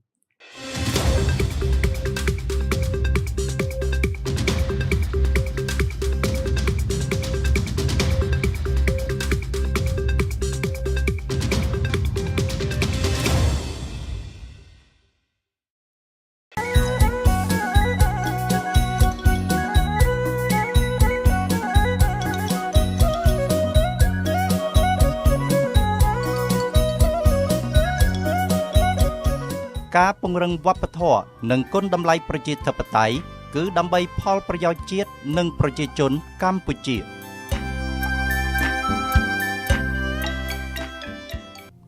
ក្នុងនាមជាប្រទេសដែលប្រកាន់របបលទ្ធិប្រជាធិបតេយ្យសេរីពហុបកកម្ពុជាតែងរៀបចំការបោះឆ្នោតយ៉ាងទៀងទាត់រៀងរាល់5ឆ្នាំម្ដងដើម្បីជ្រើសរើសគណៈបកនយោបាយដែលប្រជាពលរដ្ឋពេញចិត្តឲ្យដឹកនាំប្រទេសឆ្ពោះទៅរកការអភិវឌ្ឍរីកចម្រើនទៅមុខជាលំដាប់ពីមួយអាណត្តិទៅមួយអាណត្តិចាប់តាំងពីឆ្នាំ1993មកប្រជាធិបតេយ្យនៅកម្ពុជាបានចាក់ឫសកាន់តែជ្រៅនៅក្នុងផ្នត់គំនិតរបស់ប្រជាពលរដ្ឋខ្មែរដោយពួកគេបានប្រើប្រាស់សិទ្ធិសេរីភាពពេញលេញក្នុងការជ្រើសរើសមេដឹកនាំតាមរយៈសញ្ញាឆ្នោតសង្គមប្រជាធិបតេយ្យទាមទារឲ្យមានការចូលរួមប្រកួតប្រជែងពីគណៈបកនយោបាយនៅក្នុងយុទ្ធនាការឃោសនារកសម្លេងឆ្នោតក៏ប៉ុន្តែគណៈបកដែលចូលរួមប្រកួតប្រជែងត្រូវតែមានរបៀបវិរៈនយោបាយរបស់ខ្លួនច្បាស់លាស់ជាពិសេសដាច់ខាតត្រូវតែបម្រើផលប្រយោជន៍ជាតិនិងប្រជាជនស្របតាមការកំណត់របស់ច្បាប់ស្តីពីគណៈបកនយោបាយនិងច្បាប់រដ្ឋធម្មនុញ្ញក៏ដូចជាបទបញ្ញត្តិស្តីពីការបោះឆ្នោតយើងមិនបានបញ្ឈប់ការបោះឆ្នោតណាមួយនៅកម្ពុជាទេក្នុងពេលដែលប្រទេសដទៃគឺបោះបង់ចោលការបោះឆ្នោតដោយសារសភាពការវាតម្រូវប៉ុន្តែសម្រាប់កម្ពុជាគ្មានការប្រកាសពន្យាការបោះឆ្នោតណាមួយនោះទេនេះហើយគឺជាកិច្ចដំណើរការធម្មតានៃដំណើរប្រជាធិបតេយ្យរបស់កម្ពុជាហើយគេច្បាស់ណាស់ថាអ្នកដែលត្រូវបោះដំណើរការបោះឆ្នោតបែបណាប្រជាជនកម្ពុជាពិតជាមានការយល់ដឹងអំពីបញ្ហានេះជ្រៅជ្រះណាស់ហើយព្រោះយើងបានដំណើរការប្រជាធិបតេយ្យនេះក៏មានរយៈពេលច្រើនគួរសមអាចចាត់ទុកថាជាអ្នកចាស់ទុំខាងនយោបាយប៉ុន្តែប្រជាធិបតេយ្យណាក៏ដោយត្រូវតែមាននីតិរដ្ឋมันអាចមានប្រជាធិបតេយ្យតាមបែបខ្វះការគ្រប់គ្រងតាមផ្លូវច្បាប់ហើយវាចេញដំណើរតាមបែបអាណាធិបតេយ្យនោះទេដើម្បីពង្រឹងគុណតម្លៃនិងវប្បធម៌ប្រជាធិបតេយ្យនៅកម្ពុជាគណៈបកនយោបាយត្រូវប្រកាន់ខ្ជាប់នៅគោលការណ៍គ្រឹះដូចតទៅទី1អ្នកនយោបាយត្រូវប្រកួតប្រជែងគ្នាដោយផ្អែកលើកម្មវិធីនយោបាយរបស់ខ្លួនការប្រកួតប្រជែងរកសម្លេងឆ្នោតគឺគណៈបកនយោបាយនីមួយៗត្រូវផ្ដោតលើការផ្សព្វផ្សាយកម្មវិធីនយោបាយរបស់ខ្លួនឲ្យប្រជាពលរដ្ឋជាម្ចាស់ឆ្នោតបានទទួលព័ត៌មានគ្រប់ជ្រុងជ្រោយដើម្បីជាមូលដ្ឋានក្នុងការវាយតម្លៃមុននឹងពួកគាត់សម្រេចចិត្តបោះឆ្នោតគាំទ្រគណៈបកណាមួយសម្ដេចតេជោហ៊ុនសែនប្រមុខដឹកនាំនៃរាជរដ្ឋាភិបាលតែងតែក្រើនរំលឹកគណៈបកនយោបាយដែលចូលរួមប្រកួតប្រជែងក្នុងការបោះឆ្នោតជ្រើសតាំងតំណាងរាស្ត្រឲ្យរិះរកយុទ្ធសាស្ត្រក្នុងការឃោសនារកសម្លេងគាំទ្រពីប្រជាពលរដ្ឋដោយផ្អែកតែទៅលើគុណតម្លៃនៃកម្មវិធីនយោបាយនិងចក្ខុវិស័យរបស់គណៈបកខ្លួនជាជាងបើការវាយប្រហារទៅលើគណៈបកដទៃបើអ្នកចង់ឈ្នះឆ្នោតអ្នកគ្រាន់តែឃោសនាពីនយោបាយរបស់អ្នកទៅបានទេចាំបាច់អីអ្នកមកវាយប្រហារគណៈបកប្រជាជនចាំបាច់អីអ្នកមកវាយប្រហារគណៈបកប្រជាជនអ្នកលក់តំណែងរបស់អ្នកអួតពីតំណែងរបស់អ្នកទៅ ចាំបាច់អ្វីមកវាយបហាគណៈបព្វជិជនខ្ញុំសូមដាស់តឿនអ្នកបើសិនជាអ្នកបន្តយើងខ្ញុំនឹងប្រើសិទ្ធិការពារខ្លួនក្នុងករណីចាំបាច់តាមរយៈផ្លូវច្បាប់ទី2អ្នកនយោបាយត្រូវបញ្ឈប់ការញុះញង់លេបពណ៌មូលបង្កាច់ច្បាប់នៃការបោះឆ្នោតជ្រើសតាំងតំណាងរាស្ត្របានផ្ដល់សិទ្ធិយ៉ាងពេញលេញឲ្យអ្នកនយោបាយគ្រប់រូបចូលរួមប្រកួតប្រជែងនៅក្នុងដំណើរការបោះឆ្នោតរៀងរាល់អាណត្តិស្របតាមច្បាប់រដ្ឋធម្មនុញ្ញនៃព្រះរាជាណាចក្រកម្ពុជាចំណែកវប្បធម៌ជេរប្រមាថលាបពណ៌បរិហាកេរប្រឌិតរឿងមូលបង្កាច់ឡាក់ដើម្បីបោកប្រាស់ម្ចាស់ឆ្នោតនិងសារនយោបាយប្រជាភិថុតនិងប្រជូននិយមមិនគួរត្រូវបានយកមកអនុវត្តនោះឡើយពីព្រោះវាគ្មានតម្លៃនិងមិនបានឆ្លុះបញ្ចាំងអំពីភាពចាស់ទុំខាងនយោបាយនៅក្នុងការប្រើសិទ្ធិបញ្ចេញមតិនោះទេផ្ទុយទៅវិញវាជាអំពើអសិលធម៌និងល្មើសច្បាប់ដែលត្រូវរងចំណាត់ការផ្លូវច្បាប់ជាធរមានសម្ដេចតេជោហ៊ុនសែនធ្លាប់បានគូសបញ្ជាក់យ៉ាងច្បាស់លាស់ថានឹងមិនអនុញ្ញាតឲ្យគណៈបកនានាធ្វើសកម្មភាពញុះញង់មូលបង្កាច់លាបពណ៌តទៅទៀតនោះទេហើយចាប់ពីអាណត្តិថ្មីនេះតទៅវប្បធម៌ដ៏អាក្រក់នេះនឹងត្រូវបិទបញ្ចប់តាមរយៈការអនុវត្តវិធានការច្បាប់យ៉ាងតឹងរ៉ឹងបំផុតពោលគឺអ្នកនយោបាយរូបណាដែលជេរប្រមាថមកលើគណៈបកប្រជាជនកម្ពុជានឹងត្រូវរងចំណាត់ការតាមផ្លូវច្បាប់ដោយជៀសមិនរួចតែគេពួកគេដើរឃោសនាមកដល់កន្លែងហ្នឹងថាបោះឆ្នោតឲ្យគេទៅគេនឹងធ្វើចេះឥឡូវចាប់ផ្ដើមមែនដេញថ្លៃគ្នាមែនឃើ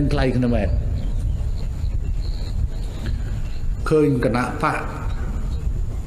មួយចំនួនបានដេញថ្លៃគ្នាហើយគណៈបកនេះថានឹងឲ្យមនុស្សចាស់ប៉ុណ្ណេះឥឡូវមានគណៈបកដូចជាមានគណៈបក2ដែលចេញកម្មវិធីនយោបាយមកមនុស្សចាស់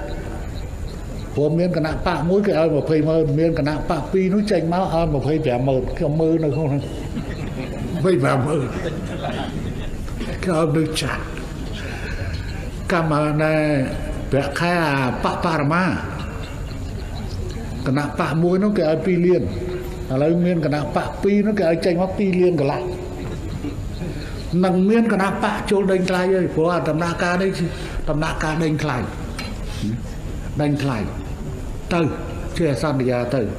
ប៉ុន្តែគណៈបកកាន់រដ្ឋាភិបាលអត់សន្យាបានទេយើងធ្វើជាក់ស្ដែងផលប្រយោជន៍ជាក់ស្ដែងបងប្អូនបានទទួលរួចហើយនៅផលប្រយោជន៍ដំបូងផលប្រយោជន៍ពីសន្តិភាពទី3អ្នកនយោបាយត្រូវបញ្ឈប់វប្បធម៌ឡំប៉ាក្រោយការប្រកាសលទ្ធផលនៃការបោះឆ្នោតការបង្កើតបញ្ហាការទម្លាក់កំហុសមកលើរាជរដ្ឋាភិបាលតាមរយៈការចោទប្រកាន់ដោយគ្មានភស្តុតាងថាការបោះឆ្នោតគ្មានតម្លាភាពជាពិសេសការចោទទាំងបំពានថាមានការលួចសន្លឹកឆ្នោតជាដើមត្រូវតែបញ្ឈប់ចាប់ពីពេលនេះតទៅពីព្រោះទម្លាប់អាក្រក់នេះមិនបានឆ្លុះបញ្ចាំងអំពីភាពចាស់ទុំខាងនយោបាយអំពីសិលធម៌និងអំពីសេចក្តីថ្លៃថ្នូររបស់គណៈបកនយោបាយដែលចូលរួមប្រកួតប្រជែងនៅក្នុងដំណើរការលទ្ធិប្រជាធិបតេយ្យនៅកម្ពុជានោះឡើយផ្ទុយទៅវិញគណៈបកចាញ់ឆ្នោតត្រូវទទួលស្គាល់ការពិតអំពីភាពកំសោយរបស់ខ្លួននិងត្រូវរៀនសូត្រពីបរាជ័យដើម្បីពង្រឹងភាពខ្លាំងរបស់ខ្លួនជាជំនួសវិញត្រូវតែបញ្ចប់វប្បធម៌ឡំប៉ាក្រោយការបោះឆ្នោតគណៈបកប្រជាជនមិនអាចទទួលយកបាននៅពាក្យថាជាចោរលួចបន្លំចរិតឆ្នោតនេះអ្នកណាហ៊ាននិយាយបែបនេះយើងត្រូវតែប្តឹងហើយសំណុំរឿងនៅតុលាការកំពូលយើងត្រូវតែធ្វើព្រោះអ្នកឯងនិយាយពីសិទ្ធិបញ្ចេញមតិអ្នកឯងសិទ្ធិបញ្ចេញមតិចោទគណៈបកប្រជាជនជាចោរគណៈបកប្រជាជនមិនអាចទទួលយកបាននៅពាក្យថាខ្លួនជាចោរលួចសន្លឹកឆ្នោតរបស់អ្នកឯងទេទី4អ្នកនយោបាយត្រូវបញ្ឈប់ទម្លាប់ធ្វើបាតកម្មតវ៉ា ក្រោយការប្រកាសលទ្ធផលនៃការបោះឆ្នោតបាតកម្មតវ៉ាប្រឆាំងលទ្ធផលនៃការបោះឆ្នោតកាលពីឆ្នាំ2013កន្លងទៅដែលបានក្លាយជាកុបកម្មដ៏ហិង្សានិងធ្វើឲ្យខូចខាតទ្រព្យសម្បត្តិសាធារណៈនិងទ្រព្យសម្បត្តិឯកជនជាច្រើនព្រមទាំងបានបង្កភាពអនាធិបតេយ្យប៉ះពាល់ដល់សន្តិសុខនិងសណ្ដាប់ធ្នាប់សាធារណៈយ៉ាងខ្លាំងនោះគឺជាឧទាហរណ៍ជាក់ស្ដែងសម្ដេចតេជោហ៊ុនសែនប្រមុខរាជរដ្ឋាភិបាលកម្ពុជាបានគូសបញ្ជាក់រួចហើយថាទោះក្នុងតម្លៃណាក៏ដោយមិនអនុញ្ញាតឲ្យបុគ្គលណាមិនថាជនជាតិខ្មែរឬបរទេសឡើយមកបំផ្លាញសុខសន្តិភាពនិងការអភិវឌ្ឍរបស់កម្ពុជាបានឡើយជារួមវិធានការនានាដែលប្រមុខរាជរដ្ឋាភិបាលបកកណ្ដាលអំណាចបានដាក់ចេញគឺមានគោលដៅពង្រឹងភាពចាស់ទុំនៃវប្បធម៌ប្រជាធិបតេយ្យសេរីពហុបកនៅកម្ពុជាឲ្យកាន់តែរឹងមាំនិងធំទូលំទូលាយពីមួយអាណត្តិទៅមួយអាណត្តិដើម្បីធានាការពារផលប្រយោជន៍ជាតិថែរក្សាសុខសន្តិភាពនិងការអភិវឌ្ឍយូរអង្វែងនៅកម្ពុជាដូច្នេះការអនុវត្តច្បាប់ចំពោះអ្នកនយោបាយដែលប្រព្រឹត្តបទល្មើសមិនមែនជាការរឹតបន្តឹងសេរីភាពនោះឡើយផ្ទុយទៅវិញវាជាការអនុវត្តច្បាប់ដើម្បីពង្រឹងនីតិរដ្ឋនិងពង្រឹងគុណតម្លៃប្រជាធិបតេយ្យឲ្យដំណើរការប្រកបទៅដោយការទទួលខុសត្រូវស្របតាមបរិបទប្រជាធិបតេយ្យនិងនីតិរដ្ឋដែលបកនយោបាយនិងបេក្ខជនទាំងអស់ត្រូវតែគោរពច្បាប់លិខិតបទដ្ឋានគតិយុត្តនិងលក្ខខណ្ឌផ្សេងៗសម្រាប់ការចូលរួមក្នុងការបោះឆ្នោតឲ្យបានម៉ឺងម៉ាត់ជាពិសេសការថែរក្សាសន្តិភាពដែលរកបានដោយលំបាកបំផុតទាំងនេះគឺជាបំណងប្រាថ្នាដ៏ពិសិដ្ឋរបស់រាជរដ្ឋាភិបាលដឹកនាំដោយគណៈបកប្រជាជនកម្ពុជាក៏ដូចជាបំណងប្រាថ្នារបស់ប្រជាពលរដ្ឋខ្មែរគ្រប់គ្នាយើងនៅតែបន្តផ្ដល់អតិភិបទៅលើកិច្ចខិតខំប្រឹងប្រែងរក្សានៅសន្តិភាពក្នុងប្រទេសយើងមិនខ្វល់ថាមានអ្វីកើតឡើងនោះទេអ្នកណាក៏ដោយដែលមានបំណងឬធ្វើសកម្មភាពដើម្បីបំផ្លាញសន្តិភាពនៅក្នុងប្រទេសរបស់យើងមិនញញើតជាមួយនឹងប្រើគ្រប់មធ្យោបាយនិងវិធានការទោះដោយតម្លៃណាក៏ដោយដើម្បីរក្សានៅសន្តិភាពធានាដល់ការអភិវឌ្ឍប្រទេសរបស់យើង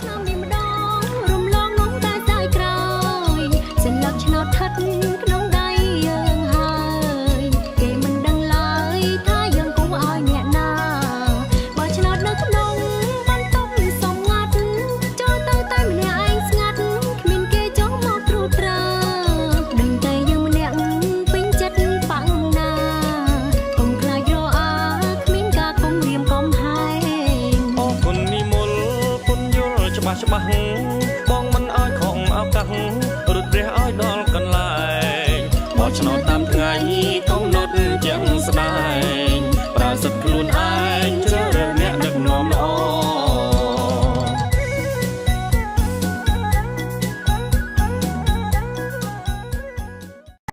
You're watching EAC News. Thanks for joining us.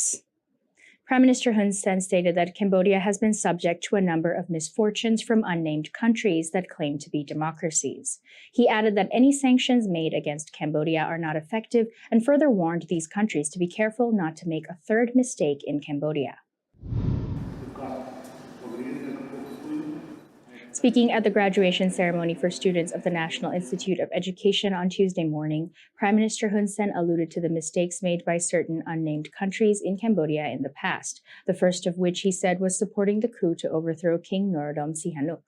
The second mistake they made, he said, was to support the Khmer Rouge between 1979 to 1991, adding that these countries also never showed any regret to the Cambodian people for their political misjudgments. The Prime Minister, who has led Cambodia since 1979, said that Cambodia has an unfortunate history, but has also shown its ability to solve its own problem. គឺជារឿងដែលត្រូវចងចាំតនកម្មរបស់ពួកអ្នកឯងគ្មានប្រសិទ្ធភាពទេ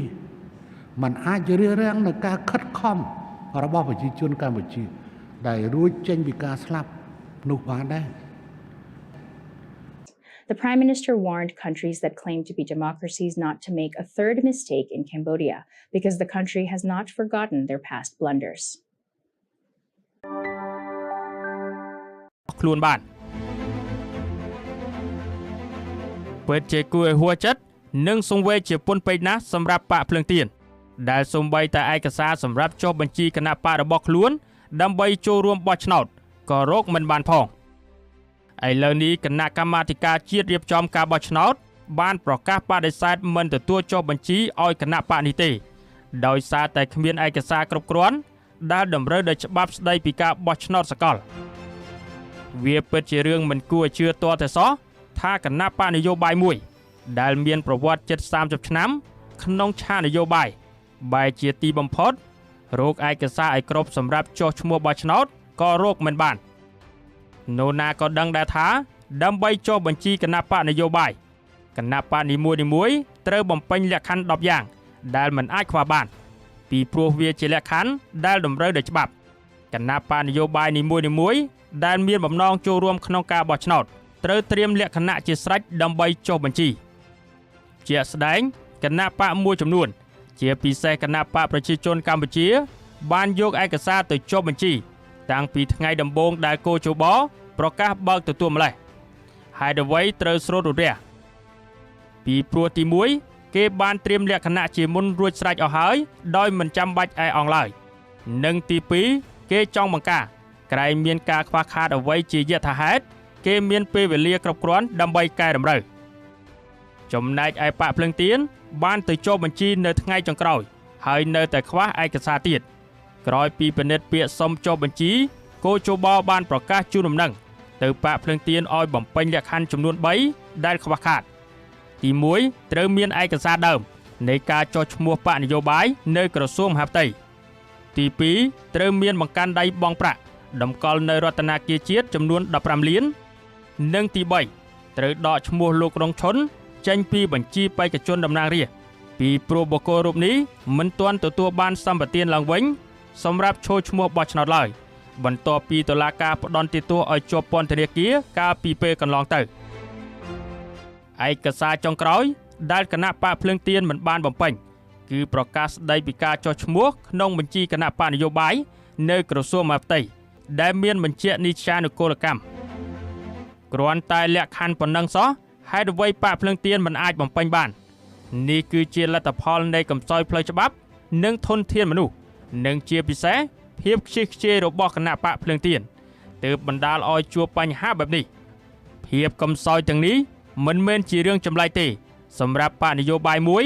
ដែលកំពុងបែកបាក់ផ្ទៃក្នុងយ៉ាងខ្លាំងដោយទឹកបាក់ទំនប់គ្រាន់តែសេចក្តីថ្លែងការណ៍ដែលចេញប៉ុន្មានថ្ងៃចុងក្រោយនេះ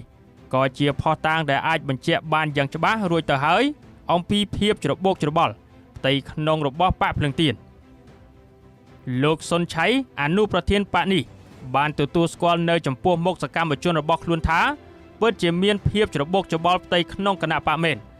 ដែលសូម្បីតែរូបលោកក៏មិនបានដឹងថាតើអ្នកណាចេញសេចក្តីថ្លែងការណ៍កាលពីថ្ងៃទី12ឧសភានោះផងទេពីព្រោះវាជាសេចក្តីថ្លែងការណ៍ខុសទាំងស្រុងប្រកាសពីថ្ងៃទី12ថ្ងៃថ្ងៃ12ហ្នឹងមានការប្រជុំខ្ញុំបានចូលរួមទេប្រជុំគណៈកម្មការនយោបាយមានក្រុមខ្វល់ខ្វាយគេថាក្រុមខ្វល់ខ្វាយណាក្រុមមនុស្សមួយចំនួននៅក្នុងថ្នាក់ដឹកនាំហ្នឹងគឺគាត់អត់មានយល់ពីនីតិវិធីការងារមិនសូវយល់អំពីការអនុវត្តរដ្ឋបាលហើយគាត់ឆ្លេឆ្លាទៅក៏អុចអើបដឹកនាំឲ្យគណៈកម្មការនយោបាយនោះមានការសម្រេចថាគេមិនឲ្យទេគេមិនឲ្យដាក់បញ្ជីទេដូច្នេះយើងត្រូវត្រៀមកម្លាំងដើម្បីនឹងធ្វើកោតកម្មឬក៏ធ្វើអីខ្ញុំមិនដឹងទេណាខ្ញុំបានចូលរួមនៅទេណានេះគឺជាទង្វើដែលនាំមានបញ្ហាថ្ងៃនេះ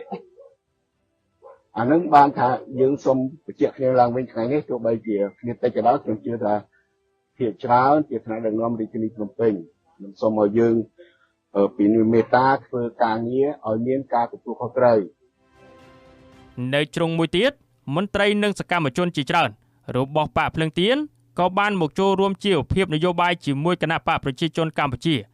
ដែលធ្វើឲ្យគណៈបកនេះ ជួបបញ្ហាវឹកវរផ្ទៃក្នុងកាន់តែខ្លាំង នឹងចូលទេបានកំចាយគាត់ចេញចាបងបានត្រូវគេដកលោកពូត្រូវបានគេដកចេញគាត់មានភាពឈឺចាប់ជាខ្លាំងចាទៅគាត់សម្រេចចិត្ត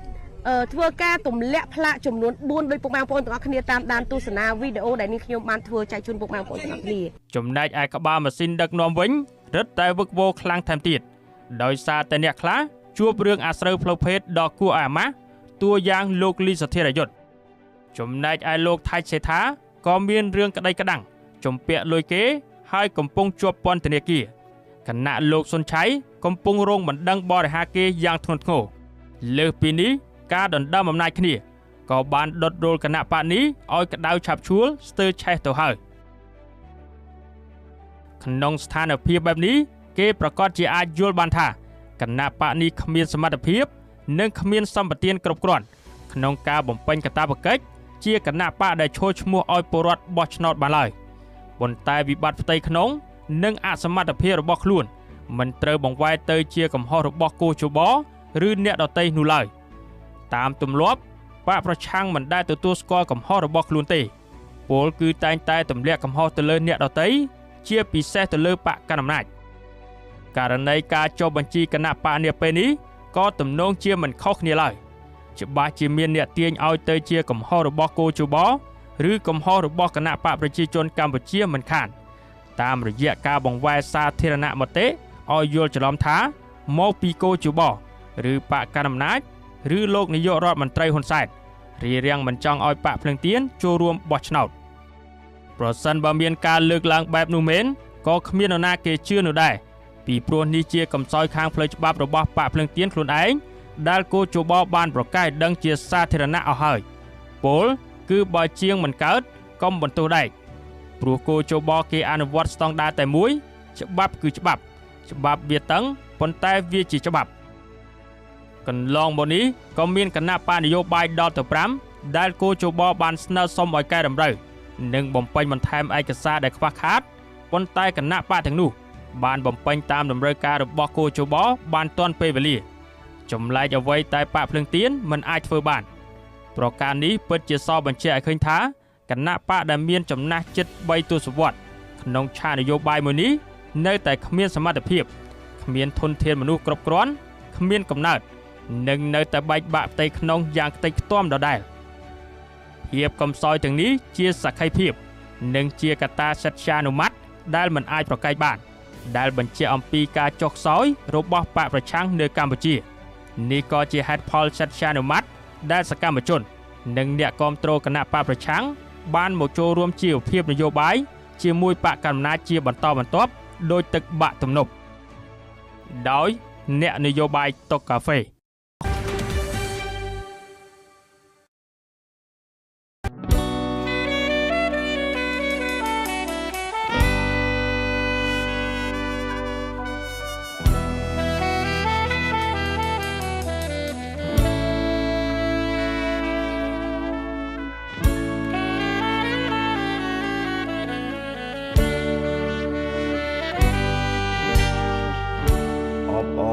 សាទរបប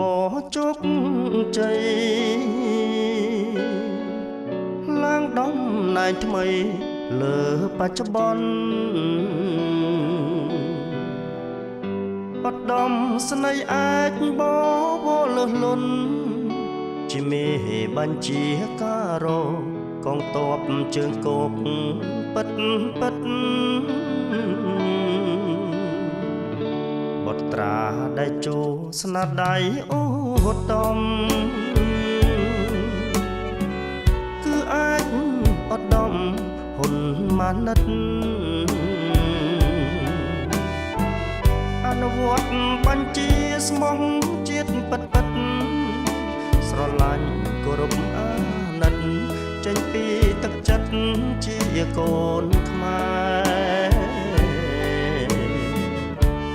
ស័ក្តិសមម្លេះទេនឹងមុខតំណែងបនថែមពិតជាមោទតកក្រៃលែងទុកចិត្តលែងចំបែក មុខតំណែងជួយដល់រាជការយើងសូមជូនពរជ័យក្នុងនាមកូនខ្មែរបន្តរួមថែមរតកណាជោសុខសន្តិភាពជោគជ័យបវរដែលខ្មែរទូទាំងលោកូនរីករាយស្មោះសរគាំទ្រជានិច្ច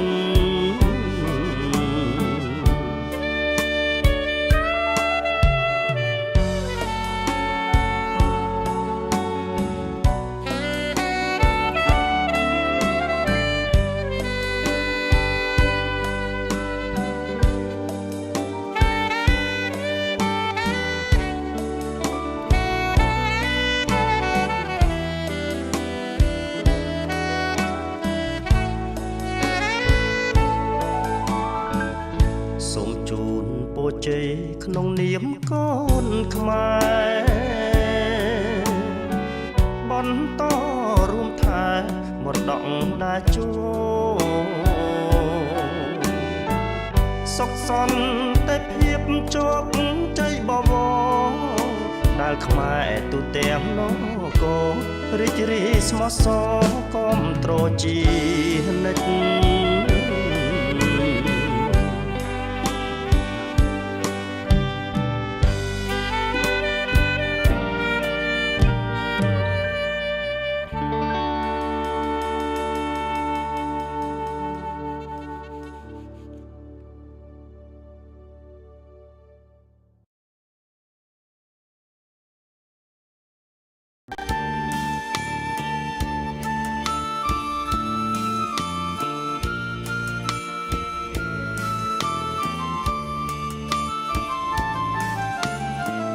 ប្រសួងសុខាភិបាលជោគជ័យចាក់ធំវិស័យជាងជ័យខ្លាំងក្លាតាមមន្ទីរពេទ្យមណ្ឌលសុខភាពផងណាវាំងសាំងបងកាចាំជូនពលរដ្ឋកម្ពុជាវេទនាលំបាកប្រឈមឧបសគ្គខ្វះខាតក្រខ្សត់សម្ដេចនាយកជោដឹកនាំគុណមុតជោគជ័យប្រាកដលទ្ធផលផ្លែផ្កាឯកឧត្តមមបុនហេងជារដ្ឋមន្ត្រីប្រឹងប្រែងគ្មានថ្មីដោះស្រាយបញ្ហាគោរពអនុសាសន៍ប្រមុខរាជរដ្ឋាកុំចាត់ផងណាជំងឺឆ្លងនានា24មីនាទិវាកុំចាត់របេងប្រជាចាស់ក្មេងខ្សែមខ្សានគ្រប់គ្នាជំងឺរបេងគ្មាននៅកម្ពុជាជ័យយោកម្ពុជាសម័យដែលចូល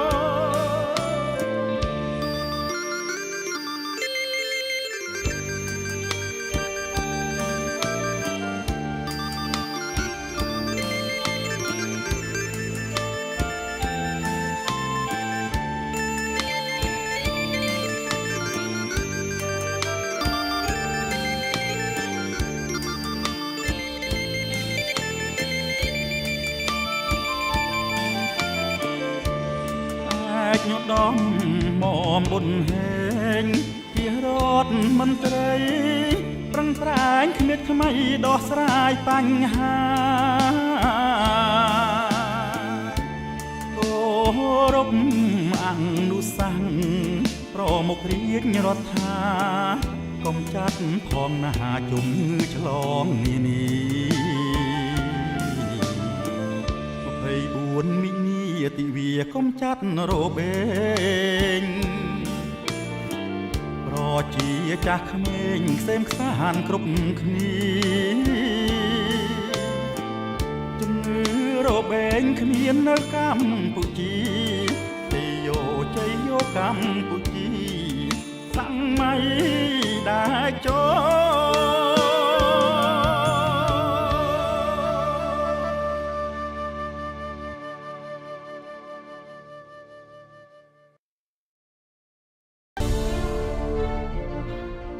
ឆ្នាំ2022គឺជាឆ្នាំទី5នៃព្រឹទ្ធសភានីតិកាលទី4ពិភពលោកទាំងមូលរួមទាំងកម្ពុជាផងនៅតែស្ថិតក្នុងបរិបទនៃការរាលដាលនៃជំងឺ Covid-19 ទោះបីយ៉ាងនេះក្តីក្នុងនាមជាចំណែកមួយនៃអង្គការនីតិបញ្ញត្តិរបស់ជាតិព្រឹទ្ធសភាបានបំពេញការងារស្នូលរបស់ខ្លួនដោយទទួលបាននូវលទ្ធផលយ៉ាងត្រចះត្រចង់ចំពោះមុខងារនីតិកម្មព្រឹទ្ធសភាបានដំណើរការប្រជុំគណៈកម្មាធិការអចិន្ត្រៃយ៍ចំនួន13លើក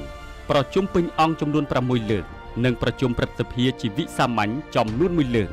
ដើម្បីពិនិត្យហើយឲ្យយោបល់លើសេចក្តីព្រាងច្បាប់ចំនួន14ច្បាប់ដែលរដ្ឋសភាបានបញ្ជូនមកសូមដាក់ជូនអង្គប្រជុំពិនិត្យពិភាក្សារាល់សេចក្តីព្រាងច្បាប់ដែលសម័យប្រជុំព្រឹទ្ធសភាលើកយកមកពិនិត្យហើយឲ្យយោបល់គឺសុទ្ធតែត្រូវបានគណៈកម្មការនានារបស់ព្រឹទ្ធសភាយកទៅប្រជុំពិភាក្សាជាមួយនឹងតំណាងរាជរដ្ឋាភិបាលដើម្បីពិនិត្យពិចារណារកភាពត្រឹមត្រូវលើទម្រង់និងគតិច្បាប់មុននឹងដាក់ជូនសម័យប្រជុំព្រឹទ្ធសភាសម្រាប់មុខងារតាមដានការអនុវត្តច្បាប់នៅក្នុងអំឡុងពេលចន្លោះសម័យប្រជុំនីមួយៗគណៈកម្មការនានារបស់ព្រឹទ្ធសភាបានអញ្ជើញជួបពិភាក្សាការងារជាមួយនឹងគណៈប្រតិភូក្រសួងបរិស្ថានក្រសួងកសិកម្មរុក្ខាប្រមាញ់និងនេសាទក្រសួងការបរទេសនិងសហប្រតិបត្តិការអន្តរជាតិក្រសួងព័ត៌មានអគ្គនាយកដ្ឋានអន្តោប្រវេសន៍រាជបណ្ឌិតសភាកម្ពុជាសាកលវិទ្យាល័យភូមិន្ទវិចិត្រសិល្បៈគណៈកម្មាធិការជាតិសម្រាប់ការអភិវឌ្ឍតាមបែបប្រជាធិបតេយ្យនៅថ្នាក់ក្រោមជាតិនៃក្រសួងមហាផ្ទៃនិងក្រសួងប្រៃសណីย์និងទូរគមនាគមន៍ដើម្បីឆ្វេងយល់អំពីវឌ្ឍនភាពការងារនិងបញ្ហាប្រឈមពាក់ព័ន្ធនឹងវិស័យជាសមត្ថកិច្ចរបស់គណៈកម្មការព្រមជាមួយគ្នានោះដែរគណៈកម្មការនានារបស់ព្រឹទ្ធសភាបានអញ្ជើញចុះបំពេញបេសកកម្មដើម្បីពិនិត្យការងារតាមរាជធានីខេត្តជាវិស័យសមត្ថកិច្ចរបស់ខ្លួនដើម្បីឆ្វេងយល់អំពីការអនុវត្តច្បាប់កម្មវិធីនយោបាយគោលនយោបាយនានារបស់រាជរដ្ឋាភិបាលនិងបញ្ហាប្រឈមនានានៅខេត្តកំពង់ស្ពឺកោះកុងព្រះសីហនុកំពតបាត់ដំបងកំពង់ចាមត្បូងឃ្មុំកំពង់ធំស្ទឹងត្រែងក្រចេះពោធិ៍សាត់តាកែវព្រៃវែងកំពង់ឆ្នាំងបន្ទាយមានជ័យឧត្តរមានជ័យរតនគិរីនិងមណ្ឌលគិរី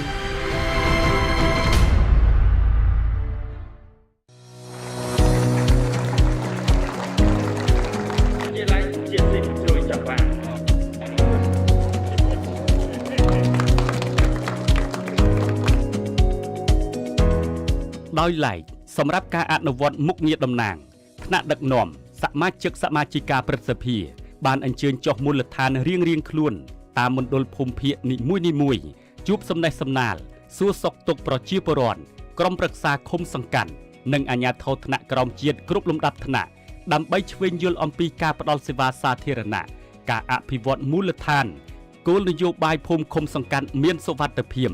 ការពិនិត្យហេដ្ឋារចនាសម្ព័ន្ធផ្សេងៗការសម្ពោធសមិទ្ធផលនានាការដោះស្រាយបញ្ហាទុក្ខលំបាកនិងបញ្ហាប្រឈមនានារបស់ប្រជាពលរដ្ឋដើម្បីចុះពិនិត្យការចុះឈ្មោះបោះឆ្នោតនិងដំណើរការនៃការបោះឆ្នោតជ្រើសរើសក្រុមប្រឹក្សាឃុំសង្កាត់អាណត្តិទី5ឆ្នាំ2022ព្រមទាំងបានចូលរួមកម្មវិធីផ្សេងៗនៅតាមបណ្ដារាជធានីខេត្តក្រុងស្រុកខណ្ឌឃុំសង្កាត់ចំនួន4041លើកក្នុងភាពជាតំណាងឲ្យក្រុមប្រឹក្សាឃុំសង្កាត់និងប្រជាពលរដ្ឋទូទាំងប្រទេសក្រុមសមាជិកព្រឹទ្ធសភាប្រចាំភូមិភាគទាំង8បានរៀបចំពិធីសំណេះសំណាលជាមួយនឹងក្រុមប្រឹក្សានិងគណៈអភិបាលរាជធានីខេត្តក្រុង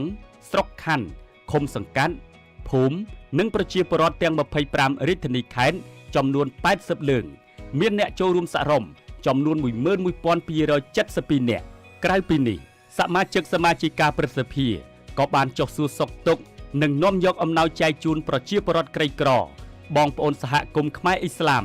ស្ត្រីសម្រាលកូនចូលរួមពិធីបុណ្យសពកុមារលួងទឹកសរុបចំនួន1097គ្រួសារផងដែរទន្ទឹមគ្នានោះក្រុមសមាជិកាព្រឹទ្ធសភាបានរួមចំណែកក្នុងការបំពេញមុខងារតំណាងលើការអនុវត្តទូនីតិភារកិច្ចគាំទ្រការពារសិទ្ធិនិងផលប្រយោជន៍របស់សមាជិកាក្រុមប្រឹក្សាឃុំសង្កាត់ព្រមទាំងរួមចំណែកជំរុញអភិវឌ្ឍគោលនយោបាយ Gender សិទ្ធិស្ត្រីកុមារនិងកុមារពិការភាពសតិបញ្ញានិង Autism ដោយបានចុះជួបសំណេះសំណាលនិងចូលរួមជាវាគ្មិនចំនួន7លើកដែលមានសមាជិកចូលរួមសរុបចំនួន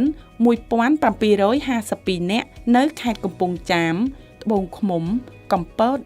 កែបកំពង់ឆ្នាំងនិងខេត្តកណ្ដាលក្រុងប្រធានបទស្ដីពីវឌ្ឍនភាពនិងដំណើរឆ្ពោះទៅការបោះឆ្នោតជ្រើសរើសក្រុមប្រឹក្សាឃុំសង្កាត់អាណត្តិទី5ឆ្នាំ2022និងបានរៀបចំវេទិកាស្ដីពីការពង្រឹងសមត្ថភាពដឹកនាំរបស់សមាជិកក្រុមប្រឹក្សាឃុំសង្កាត់ជាស្ត្រីក្នុងការផ្តល់សេវាសាធារណៈជូនប្រជាពលរដ្ឋនៅខេត្តសៀមរាបដែលមានសមាជិកចូលរួមសរុបចំនួន323នាក់ព្រមជាមួយគ្នានេះព្រឹទ្ធសភាបានទទួលបណ្ដឹងតវ៉ារបស់ប្រជាពលរដ្ឋចំនួន62ករណីនិងបានផ្ដល់យោបល់លើពាក្យបណ្ដឹងជូនទៅស្ថាប័នមានសមត្ថកិច្ចឲ្យជួយដោះស្រាយចំនួន44ករណីទន្ទឹមនឹងការចុះទៅកាន់មូលដ្ឋានព្រឹទ្ធសភាក៏បានទទួលដំណើរទស្សនកិច្ចរបស់សាស្ត្រាចារ្យនិងនិស្សិតសិក្ខាកាមនៃវគ្គបណ្ដុះបណ្ដាលនានាដែលបានមកសិក្សាឆ្វេងយល់អំពីព្រឹទ្ធសភាចំនួន11លើកនិងមានអ្នកចូលរួមសរុបចំនួន493នាក់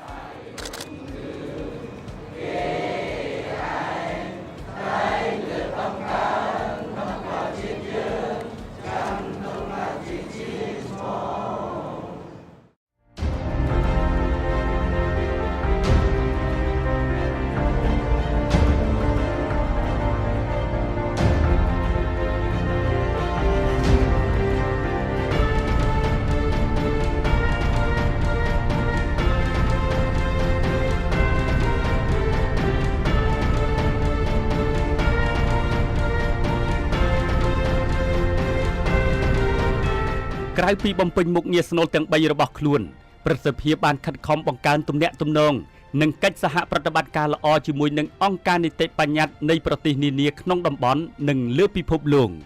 ក្នុងឆ្នាំទី5នេះសម្ដេចវិបុលសេនាភក្តីសាយឈុំប្រធានព្រឹទ្ធសភាបានទទួលភារកិច្ចជាប្រមុខរដ្ឋស្ដីទីចំនួន4លើកថ្នាក់ដឹកនាំសមាជិកសមាជិកាព្រឹទ្ធសភាបានទទួលជួបសវនាការជាមួយភ្ញៀវជាតិនិងគណៈប្រតិភូជាន់ខ្ពស់ឯកអគ្គរដ្ឋទូតឯកអគ្គរដ្ឋទូតនៃប្រទេសជាមិត្តនិងតំណាងអង្គការនានាដែលកំពុងបំពេញបេសកកម្មនៅព្រះរាជាណាចក្រកម្ពុជាចំនួន36លើក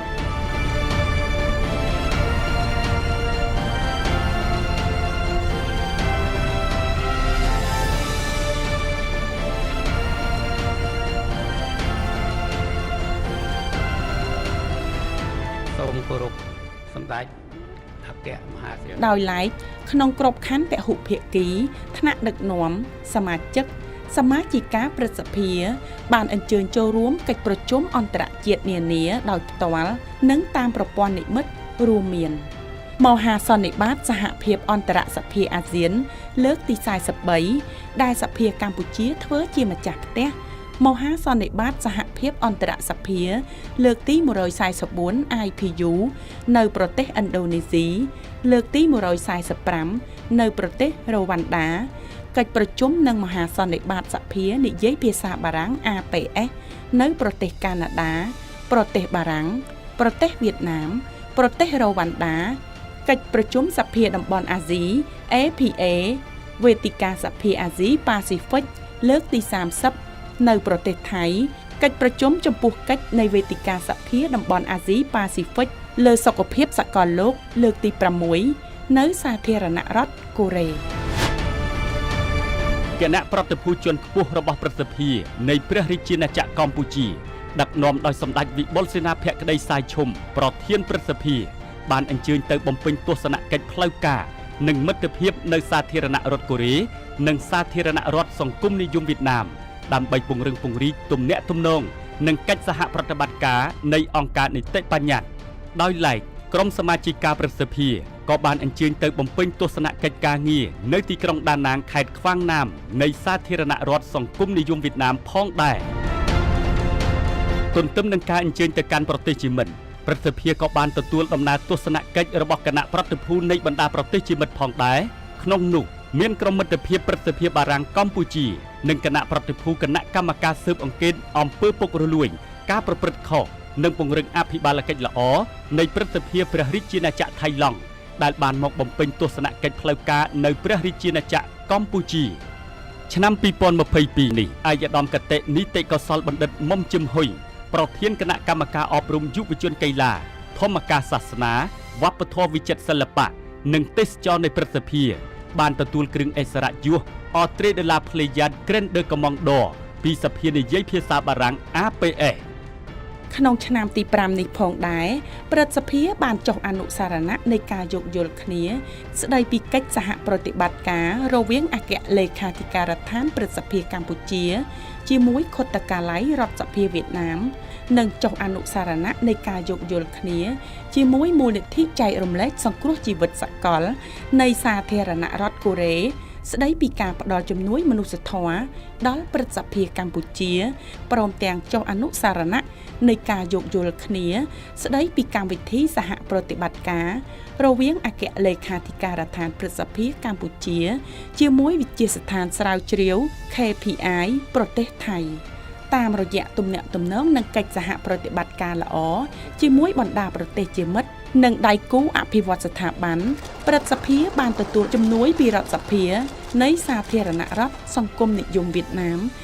និងអំណោយឧបករណ៍តេស្តរហ័សរោគមេរោគ COVID-19 ចំនួន70,000តេស្តការជួសជុលអគារក្រហមនិងអគារបណ្ណាល័យព្រឹទ្ធសភាដែលជាជំនួយរបស់រដ្ឋាភិបាលនៃសាធារណរដ្ឋប្រជាមានិតចិនដែលមានថវិកាសរុបចំនួន$151,350ព្រមទាំងជំនួយសម្ភារៈវិទ្យាសាស្ត្រពីអង្គការចែករំលែកសង្គ្រោះជីវិតសកលនៃសាធារណរដ្ឋកូរ៉េ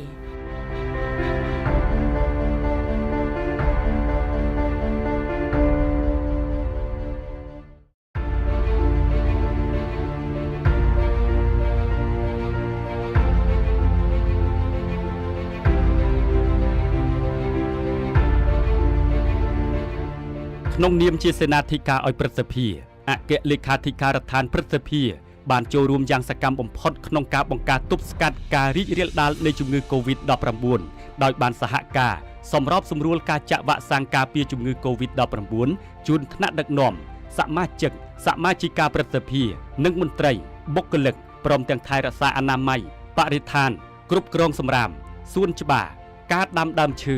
ប្រព័ន្ធទឹកលូថ្នល់ចំណតរថយន្តការងារសន្តិសុខសណ្ដាប់ធ្នាប់ព្រមទាំងជួសជុលលាបថ្នាំនិងកែលម្អហេដ្ឋារចនាសម្ព័ន្ធក្នុងបរិវេណព្រឹទ្ធសភាក្នុងឆ្នាំទី5នេះអគ្គលេខាធិការដ្ឋានព្រឹទ្ធសភាបានបន្តធ្វើការបណ្ដុះបណ្ដាលធនធានមនុស្សក្នុងប្រទេសចំនួន48វគ្គមានមន្ត្រីចូលរួមចំនួន896នាក់បណ្ដុះបណ្ដាលក្រៅប្រទេសចំនួន11វគ្គមានមន្ត្រីចូលរួមចំនួន13នាក់ព្រមទាំងចូលរួមសិក្ខាសាលាក្នុងនិងក្រៅប្រទេសចំនួន21លើកមានមន្ត្រីចូលរួមចំនួន581នាក់ក្រៅពីការបំពេញការងារយ៉ាងសកម្មជូនសមាជិកព្រឹទ្ធសភាថ្នាក់ដឹកនាំអគ្គលេខាធិការដ្ឋានព្រឹទ្ធសភាបានទទួលជួបភ្ញៀវជាតិនិងអន្តរជាតិចំនួន9លើកព្រមទាំងបានអញ្ជើញទៅចូលរួមកិច្ចប្រជុំនិងមហាសន្និបាតសមាគមអគ្គលេខាធិការសភាប្រើភាសាបារាំង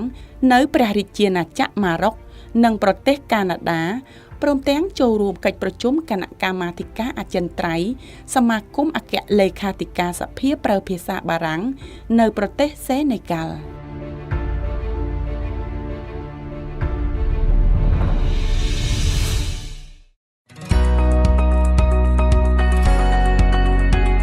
អ្វីត្បិតតែប្រទេសជាតិបន្តស្ថិតក្នុងការគំរាមកំហែងនៃជំងឺ COVID-19 និងភាពមិនប្រកបប្រជានៃស្ថានភាពភូមិសាស្ត្រនយោបាយពិភពលោកក៏ដោយក៏ឆ្នាំទី5នៃព្រឹទ្ធសភានីតិកាលទី4នេះបានបញ្ចប់ទៅដោយរលូននិងទទួលបានលទ្ធផលជាផ្លែផ្កា ព្រមទាំងមានសក្តានុពលគ្រប់គ្រាន់ដើម្បីឈានចូលទៅឆ្នាំទី6ដែលជាឆ្នាំបញ្ចប់នីតិកាលទី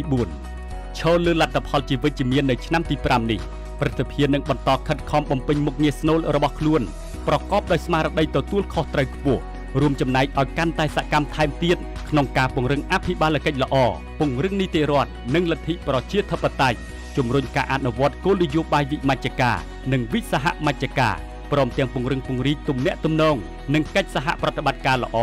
ជាមួយនឹងសហភាពនៃប្រទេសនានាក្នុងតំបន់និងលើពិភពលោក